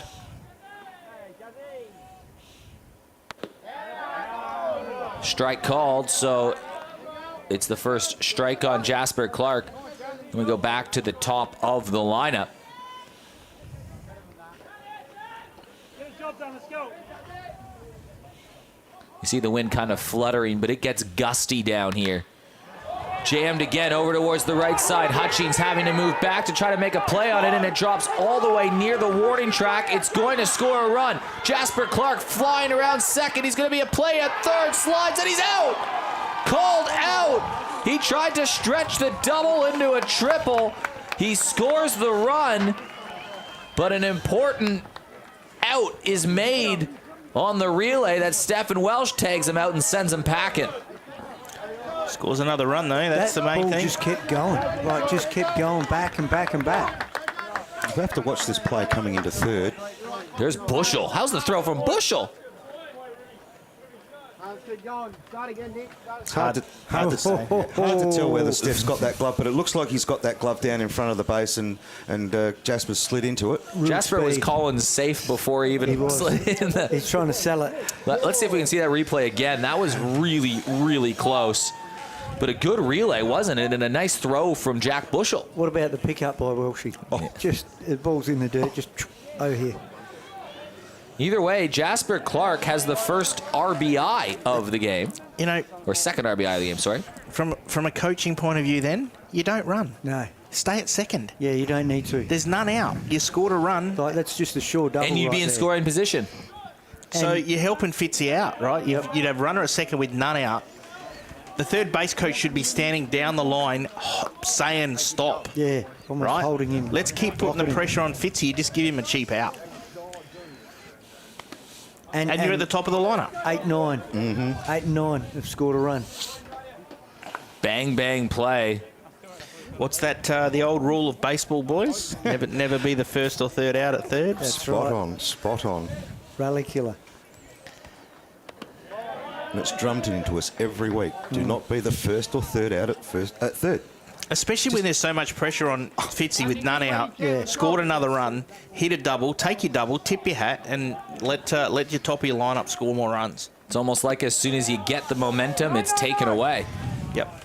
And this is what pressure does, right? Pressure just... Hutchie got a little bit jittery.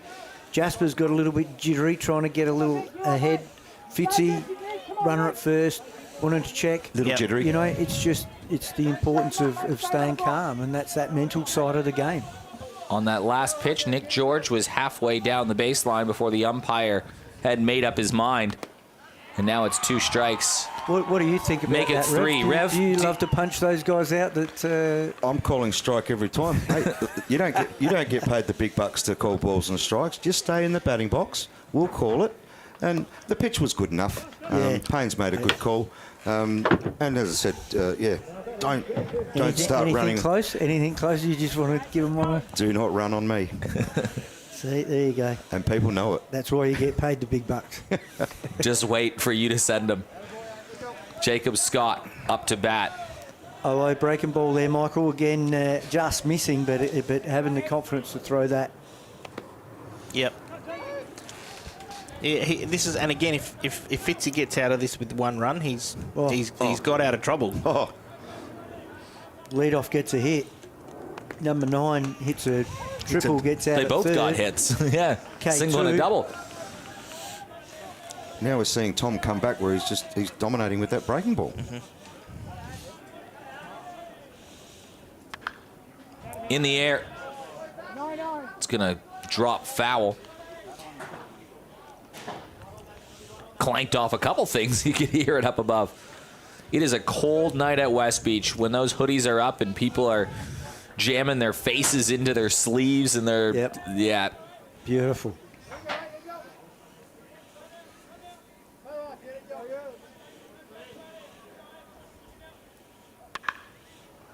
Over towards left field. Hughes makes the play, and they got into trouble, but then promptly got themselves out of it. It is just a 2-run game. We've played 5. It's game 1 of the grand final series. Hilltop Office Supplies are here to provide you with all your stationery, sanitary products and office equipment. We are a local business servicing local communities with the ability to offer you and your business the best Maybe the prices. coach should have been We down offer a large range by of the office end of the supplies dirt, from put his pens, hands up in ink the air saying, cartridges "Don't and go." toner Is that an to monitors, experienced coach keyboards over and there? laptops. Well, who is If it? you can't It's, see what's it on his our name? website,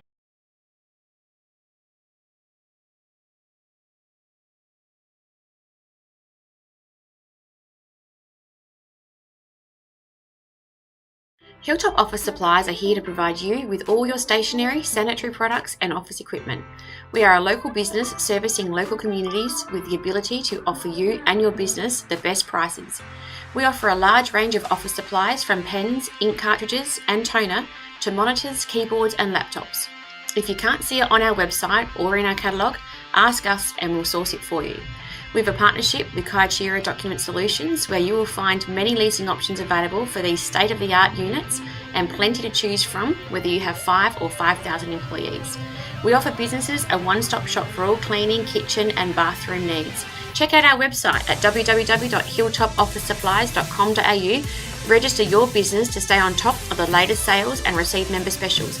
We are baseball people here to support the baseball community.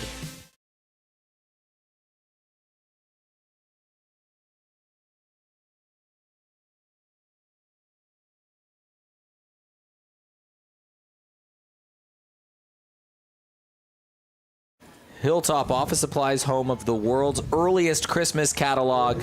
Go check it out now. It's March. Feels like Christmas out here. It's that cold. My pen's run out of ink. Should be Oh, Easter. no. What will you do? Have we got a pen here? Praddy, what do you buy from Hilltop? I buy gloves, I buy my sanitising gear, and I buy my pens from there. I buy my paper. Peter Pake drops down a bunt off Mitch Neuenborn, hustles down the line. He had to make a tough play.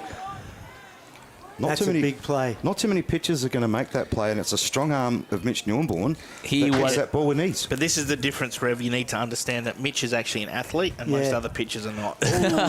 Ouch. Hey, No. the other thing we need to look at is the way that Bone took that catch. You watch, just didn't get it fine enough, right? You got to get that final foul on that running bunt, and then watch Bone gets that and has the nerve to get it over his head, not bring it straight back. Brings it straight back. It's a drop glove. Neuenborn loves those plays, though, and he'll tell you that after games and in dugouts when you're around it. He did one in Melbourne this year. Last year versus Perth, the one versus Tim Kennelly where he had to dive over, make the play.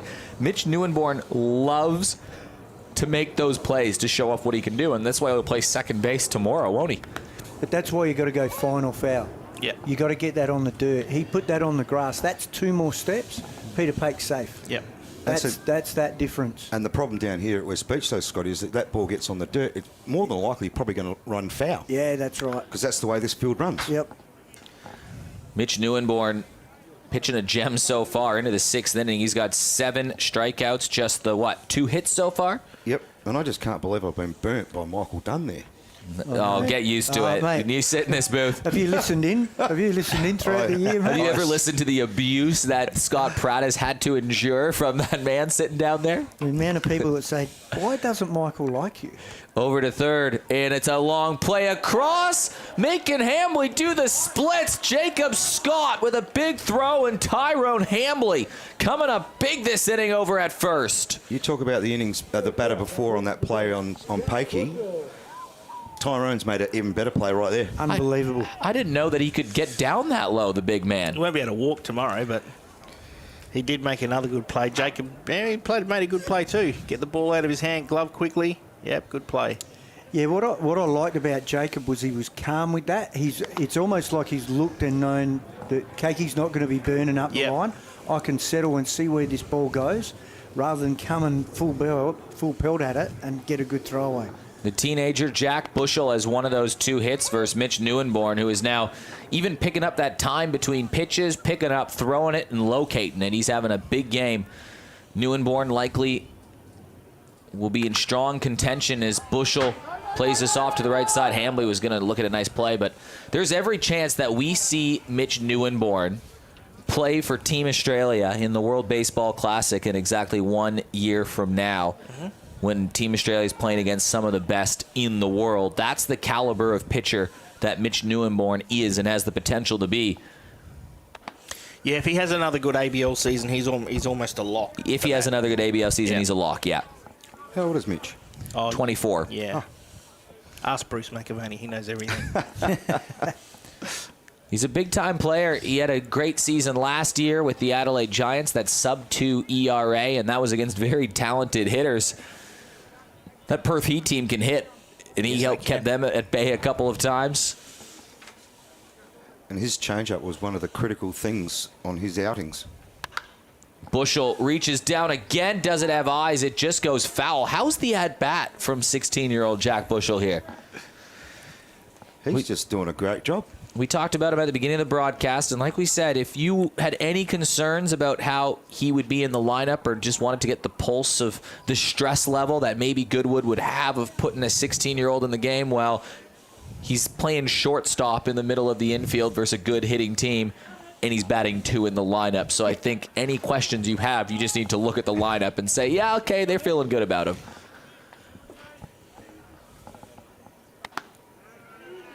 And he's got on base twice now. Big at-bat right there. Adds to the pitch count as well, doesn't it? It does, and what that does is that now puts Mitch to 79 right now at this point in time. But the other thing it does is it brings up Riley Moore, and then you got Steph behind him. So there's some heavy traffic coming his way right now. And the wind's died down just a little bit out there, so maybe. Mitch Newborn will be kicking himself. 2 out. Yep. Got a lesser batter. Not Jack gonna battled call him. at that. He did. Two hard foul balls. He just battled and made him work for it, which then you start to doubt yourself as that pitcher.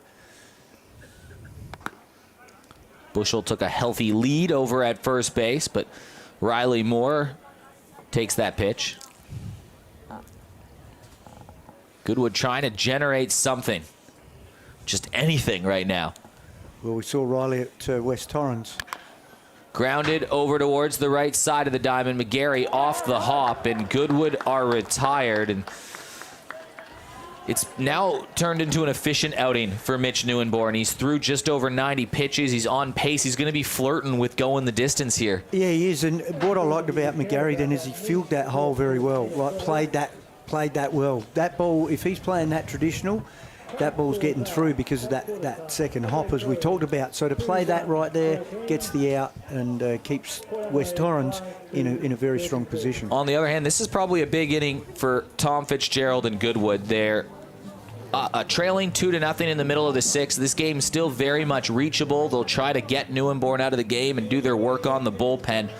But the 3, 4, 5 hitters, McGarry hitting over 400, Sam McGarry, his brother, hitting over 400, and Max Stagg is the hottest hitter in the competition. They're the ones due up right now in the lineup. Is this the moment that West Torrens can try to add to the damage already? Well, yeah, it is. I mean, this is a time where Fitzy has to knuckle down and just throw strikes. He's got to get that off-speed pitch. If he can get that off-speed pitch over, those hitters become less dangerous. If he can't and they can sit dead red, then it makes it an interesting time of the game. This is their third time up, is it? Second, this is their third time through, so yeah. You've seen him twice already, so you sort of get a bit of an idea the more times you face a guy as well. So it's all about these next 3 guys will tell us a lot about where Fitzy finishes this game. And the next 3 hitters will tell us a lot about them as hitters, because you've got Tom McGarry, 48 RBIs. Sam McGarry, they know the game of batting. They should be able to really take these deep into these counts. And then you've got the young Max Stagg tucked in there as well. Interesting with Fitzy's at 86 pitches, 50 strikes and 36 balls. I mean, he's had a good outing, Tom Fitzgerald, though.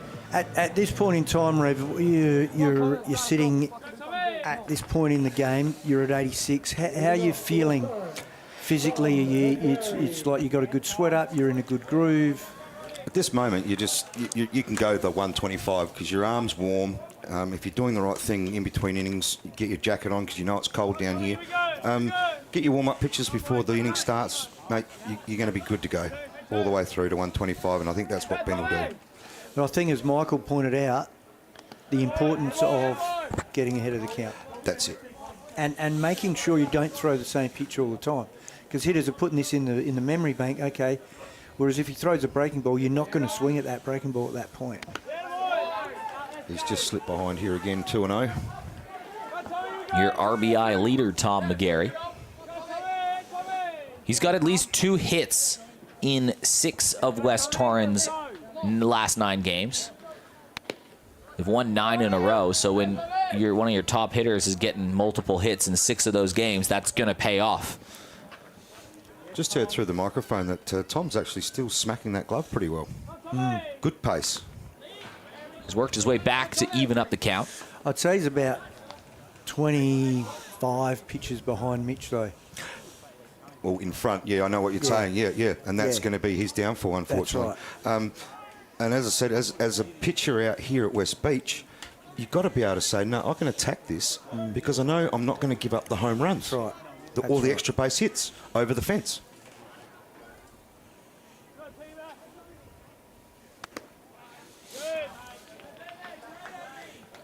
Well, West Torrens, to their credit, have done a good job of working the counts, staying patient on Fitzgerald. And this is the only thing that's going to hurt Tom right now, is if a walk here has to face another batter. You didn't park the car down there, Michael? Yeah, it might be out there somewhere. There'll be a ball that you could get signed. Lucky Eric got a limo to get him here today.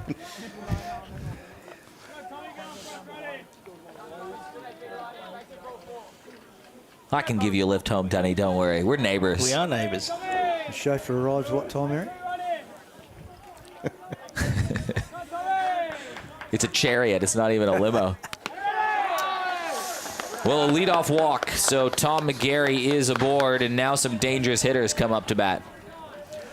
Just seen a signal go to the Goodwood dugout, Goodwood bullpen. Sorry, looks like they're going to get someone up in a hurry. As I said, he's not blowing out his pitch count, and I said, Scotty, when you get to this point, you may as well go to 125, and if he's keeping you in the game. Well, that's the point. He's done for the weekend. That's right. He's not coming back, is he? And you don't want to go to your pen To use their pitches, and yeah. Which is where we came back to the start.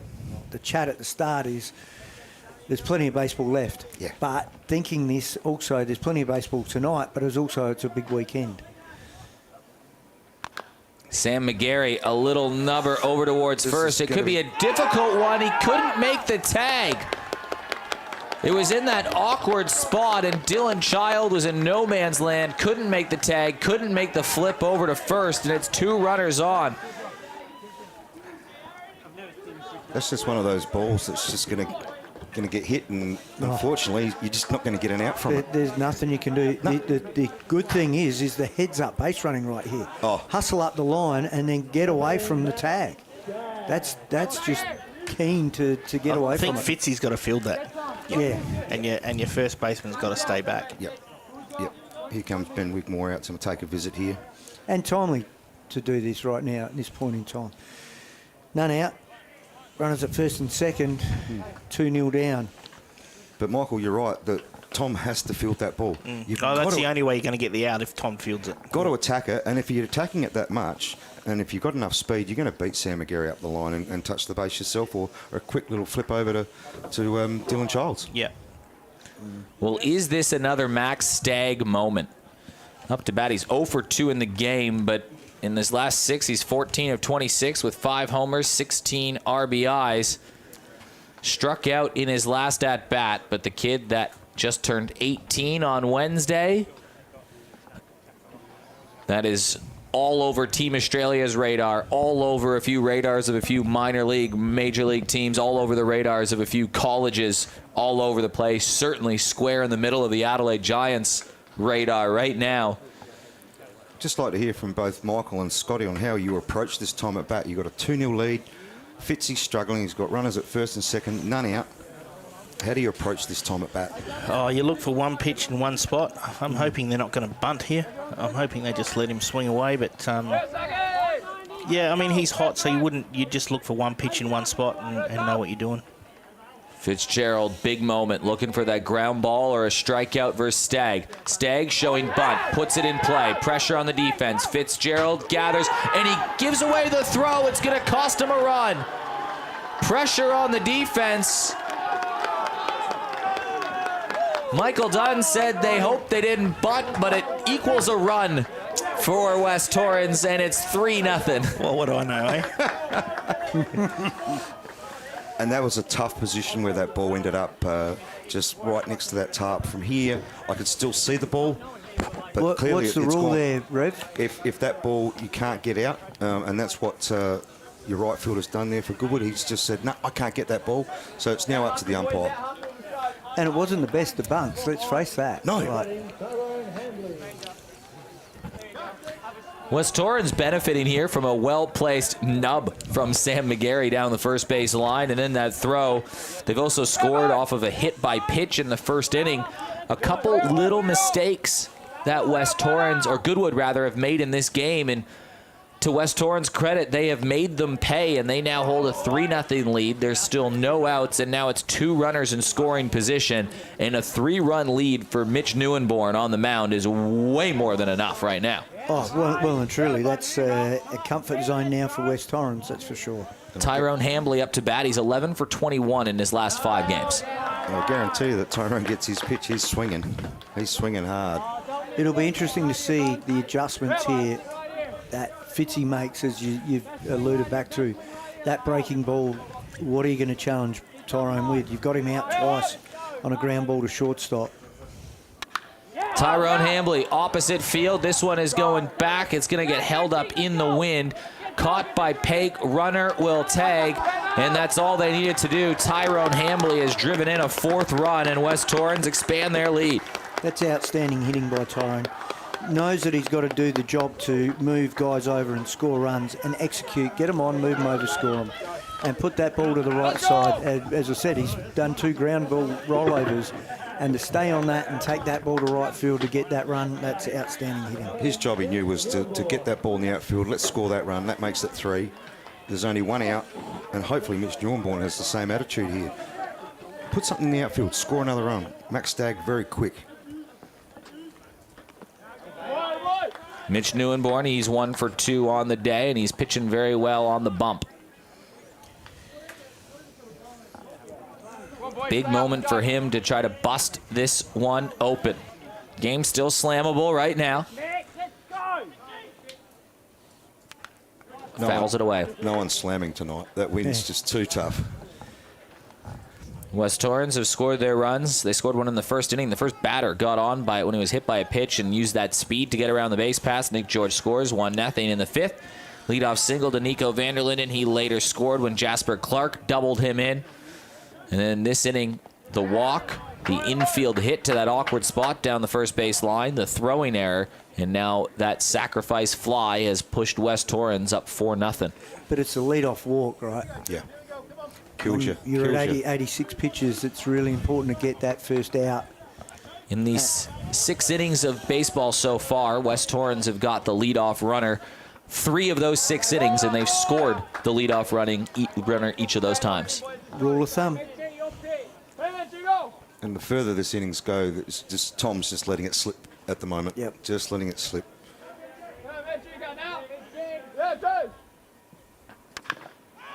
Newborn chops it foul, brings the count full. Nico Vanderlinden also has a hit, and so does Jasper Clark. The 7, 8, 9 hitters. You asked that question in our little pregame meeting. Which 7, 8, 9 team would bring it? Well, Newborn hit, Vanderlinden hit, Jasper Clark hit. They've all got a hit. Stay up, Will. Let's go. Get these boys up and about, Will. Let's go. Full count here on Mitch Newborn.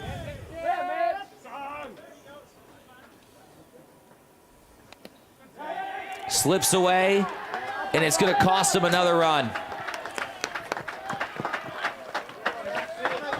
Max Stagg scores. The bases, well, no, they're not clear because Mitch Newborn's going to walk his way down there, but off the walk and the pass ball, another mistake from Goodwood, and it is coming back to hurt him. And Dunny, our favorite 2 words. Free bases.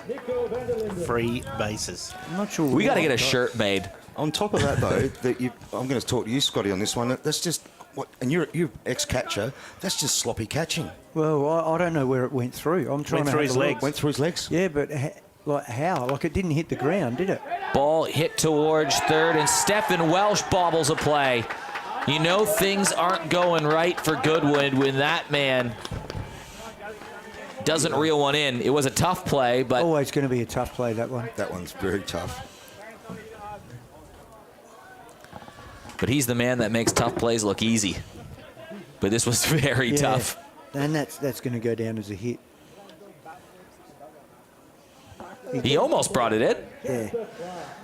But I would say. West Torrens have not hit one ball hard in this inning, and they have 3 runs on the board. What they've done is they've got walks and they've put the ball in play. Yes.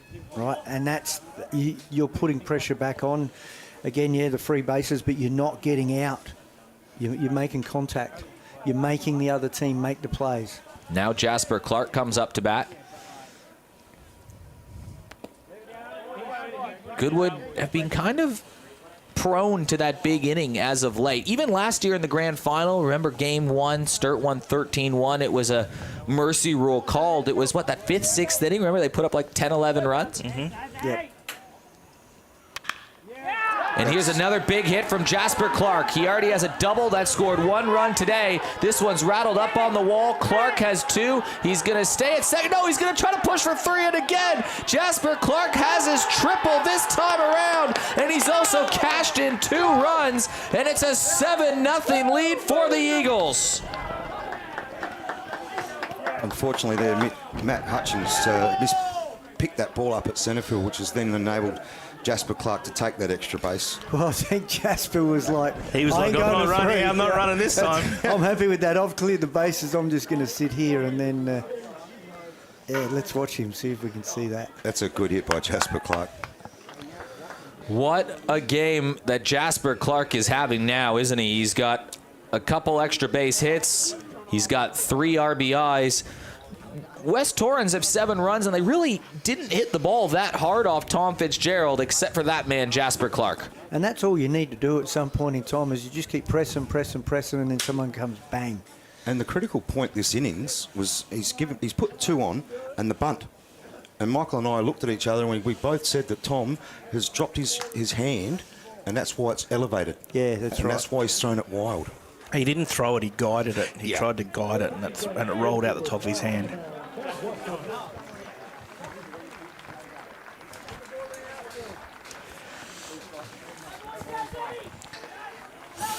Well, that will be the end of Tom Fitzgerald in those first 5 innings. They really were quite good, weren't they? But then a couple errors and a couple walks, and that pressure on the defense, like we've been chatting about all of this bottom half of the inning, has really been the issue here. And now West Torrens are in a commanding position where even their starter, Mitch Neuenborn, who if he wasn't relaxed already can relax a little bit more.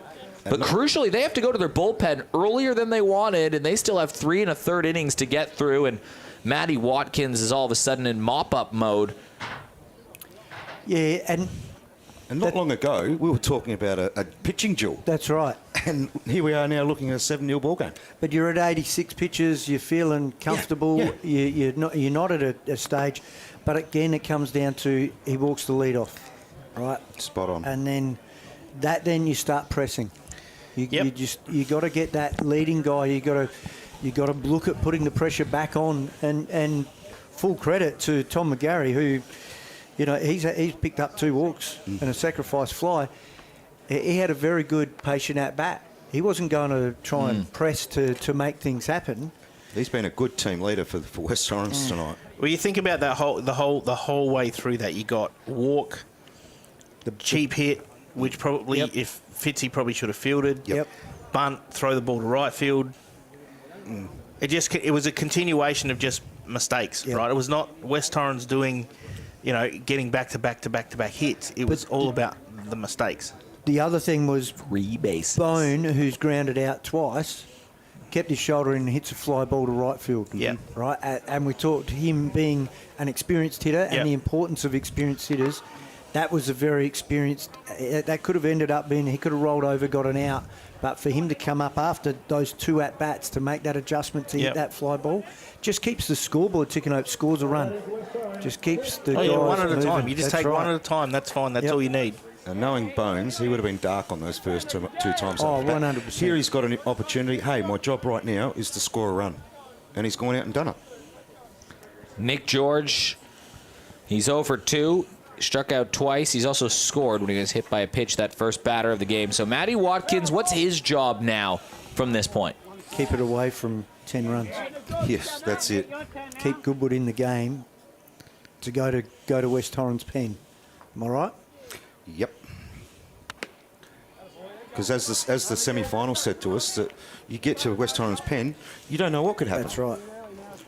Nick van der Linden, been a great pitcher. He's had a couple of bad outings. His last outing last week was probably his best for a long time.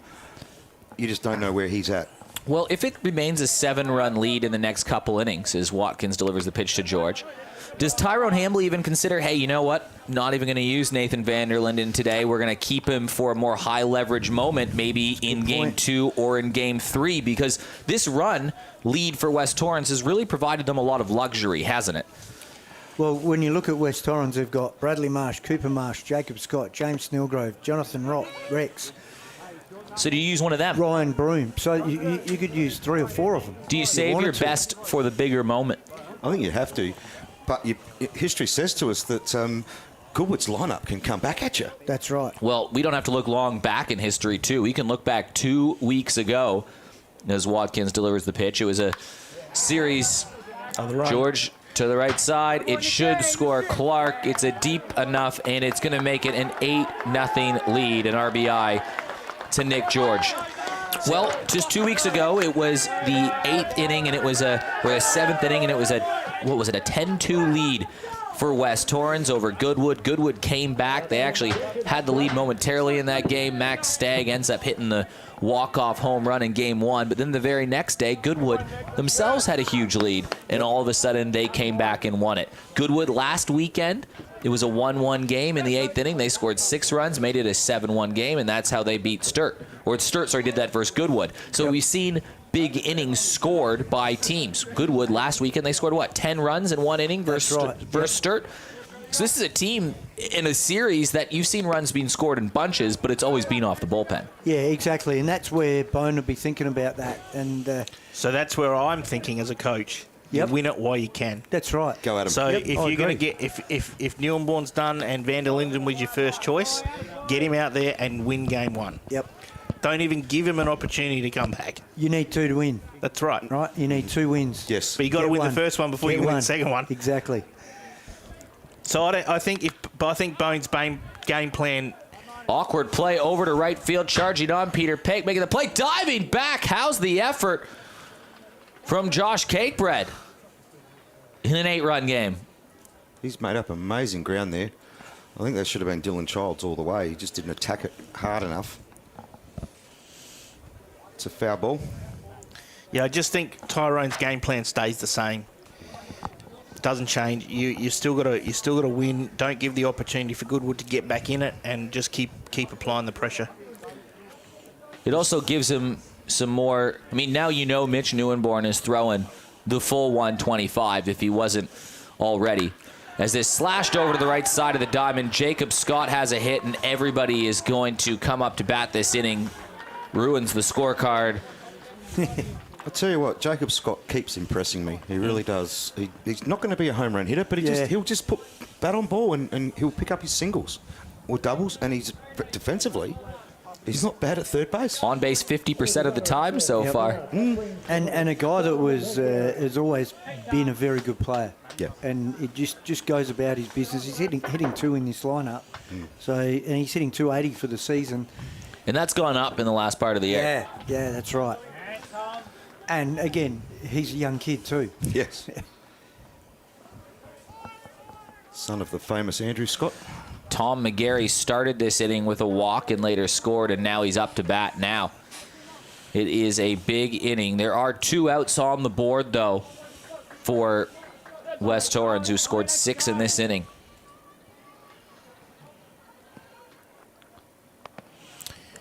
I'm going to put my reputation on the line here. You watch Mitch Neuenborn come out and throw this next inning. It's going to be lights out. You know what's interesting here, though? I'm just scenario. McGarry hits a home run. Neuenborn gets 3 outs. The game's over. How many pitches Correct. has Mitch thrown? Well, you're going to go with Mitch, but yeah, you're right. Well, what I was saying before that out too with Mitch Neuenborn is maybe if it was a 2-0 game and then all of a sudden a big inning comes up, Mitch Neuenborn's maybe struggling a little bit and he's on that 114 count, you might consider being like, okay, yeah, maybe now's the time for that call. In an 8-run game, you know he's going every single one of those 125 pitch to preserve the rest of the way. There's no game management at that point. No. And if you don't have to go to the pen, It's now series management. That's just critical. Because you're not just managing a game in this, are you? You're managing a full series, as it is now a walk, so the Mercy Rule run is now aboard. Second walk of the inning for Tom McGarry, and Sam McGarry comes up. He's already got that infield hit. It all started with those soft hit balls. There were a couple errors, an infield hit over towards first base, one over to third base, a few walks. That big base is clear from Jasper Clark, and it's come undone for Goodwood right now. I'm just watching the Goodwood outfield, and I'm just seeing heads down. That's almost like, oh, this game's done.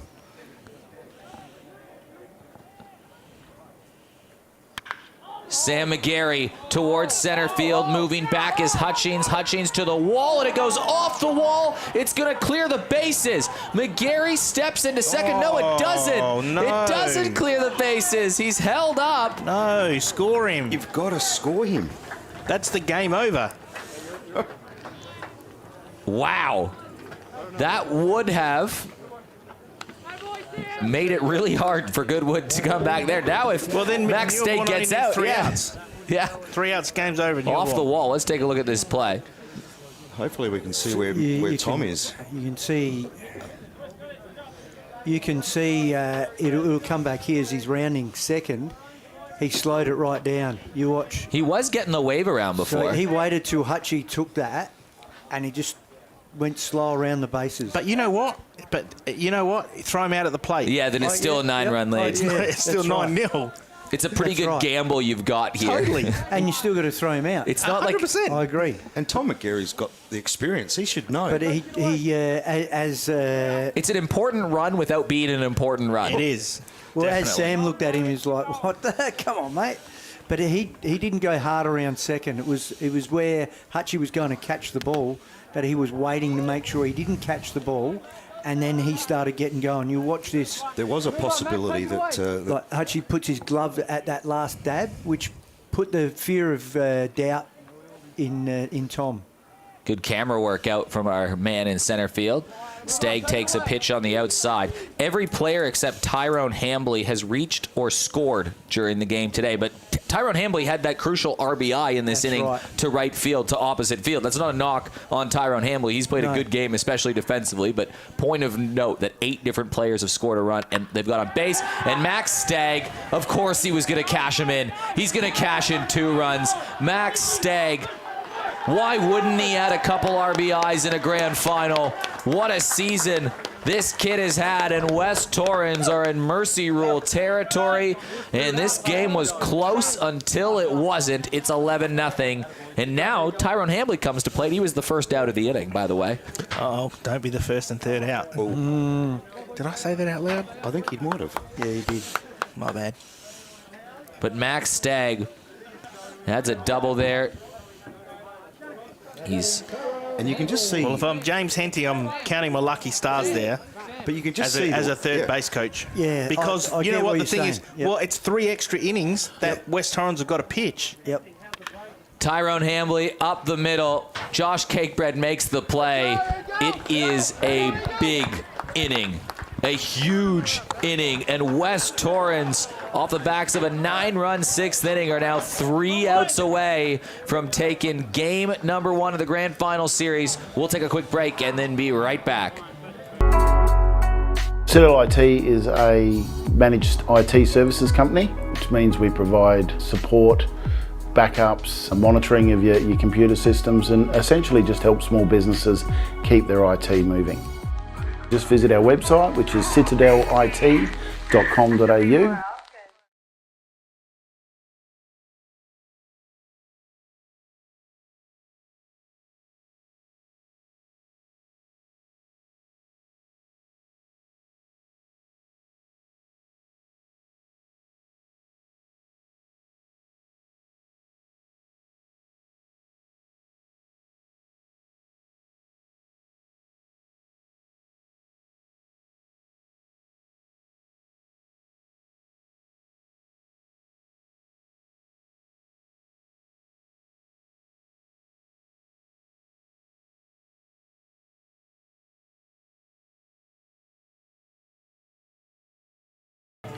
$11-0 game here. The run rule in local baseball is 10 runs after 7, and it's a mercy rule victory.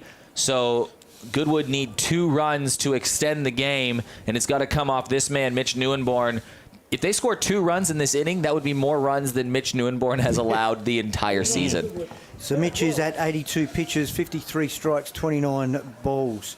His economy is really. How many strikeouts, 7 Freddie? strikeouts, 7. 2 walks, 2 hits. And the hits, it's hard to, he's unlucky Ground that ball they with were eyes hits. and a little bleeder.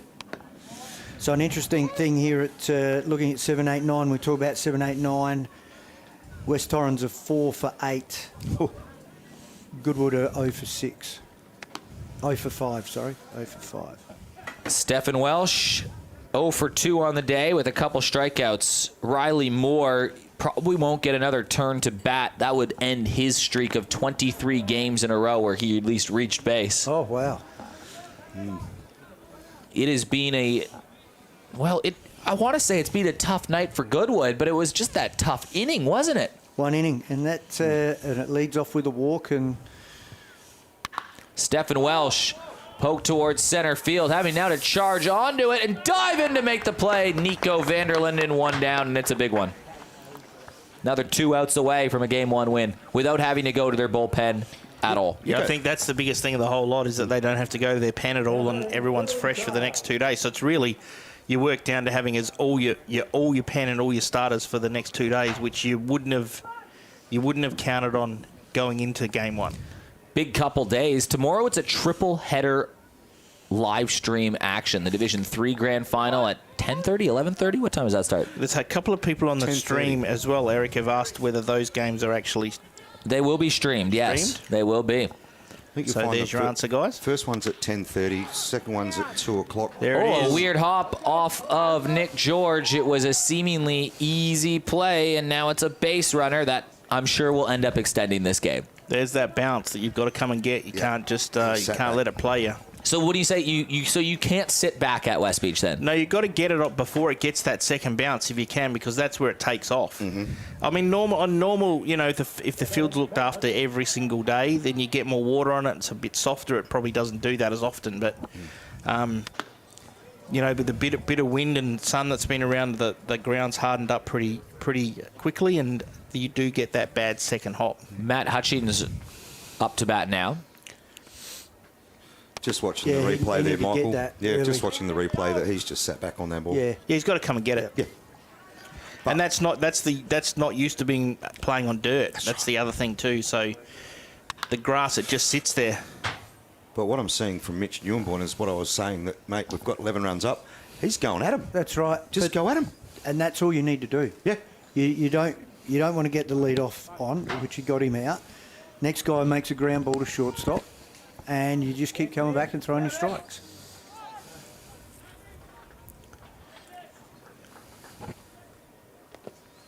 Don't be surprised to see Mitch Neuenborn start at second base tomorrow. And if he's not starting at second, he'd be designated hitting.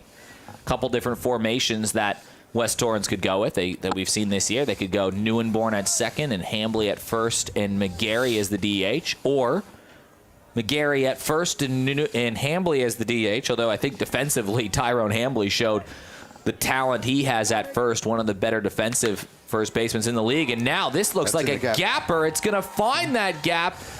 It's going to get to the wall. They're going to have a runner standing on second and third. And that was about the first hard-hit ball we've seen all day as Dylan Child gets towards third. Matt Hutchings has tagged that pitch. That's a good pitch to hit. Hutchings has 2 hits today. He got on as a leadoff hit in the 5th. He got to second, and then he was caught stealing, remember? Hit him where they ain't. Hit him in the gaps is the key, right? Drive it in those gaps is where you got to be looking, especially here. Look to get the extra bases. And all now Goodwood are looking at is how do we score that second run at second base. Got to get him across the home plate. Owen Hughes, and there it is. Going to jag one towards the right side. That drops down in front. They scored 1 run. So they've drawn one back. If they can score this runner at third, they'll extend the game and keep it in with a shot. And if nothing more, it extends a game that West Torrens are going to have to use their pen. Yep. Correct. So it's important. It's really important here. They get this second run across the plate and have to throw another innings, whether that's Newborn or whether it's someone else. But how many's Newborn at, 93. Scotty? So he's still got he's got a few left. He's still got 30 to go. But does it look like he's just tapered off a little bit? Oh, you probably have Goodwood changed their approaches in the batting box? Oh, you're probably getting a. I don't think he's hadn't thrown a lot of off-speed pitches this innings. He's just gone at him. But yeah, he's tapered off. He's tapered off. There's no doubt about that. He's in a mode of keeping comfortable right now. Don't try and overpress. Keep throwing your strikes, which is the other thing he's doing. He's throwing their strikes and. Goodwood have made good contact. Well, this is a team that hits the baseball better than anybody in the competition. That's right. The last thing you want to be doing as Newborn is walking guys, because then you start, as you know, Rev, you start pressing as a pitcher. He can amp it back up because he's still throwing strikes. and he's just done that just Yeah, then. that's right. But he's upset with himself, mate, of giving up that run. Yeah, That- yeah, definitely. That's that pride of a pitcher. And that go-ahead, or that run that actually says that this game's going to get extended is on third base. I've only got one out. Yep.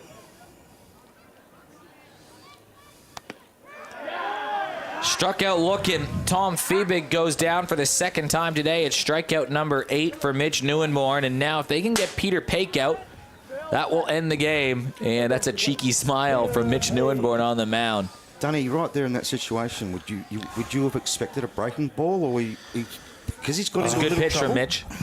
You've got to expect something. You just got to put the ball into play more than anything. Just give your third base runner an opportunity to try and score. Take it on the shirt, you reckon's pretty.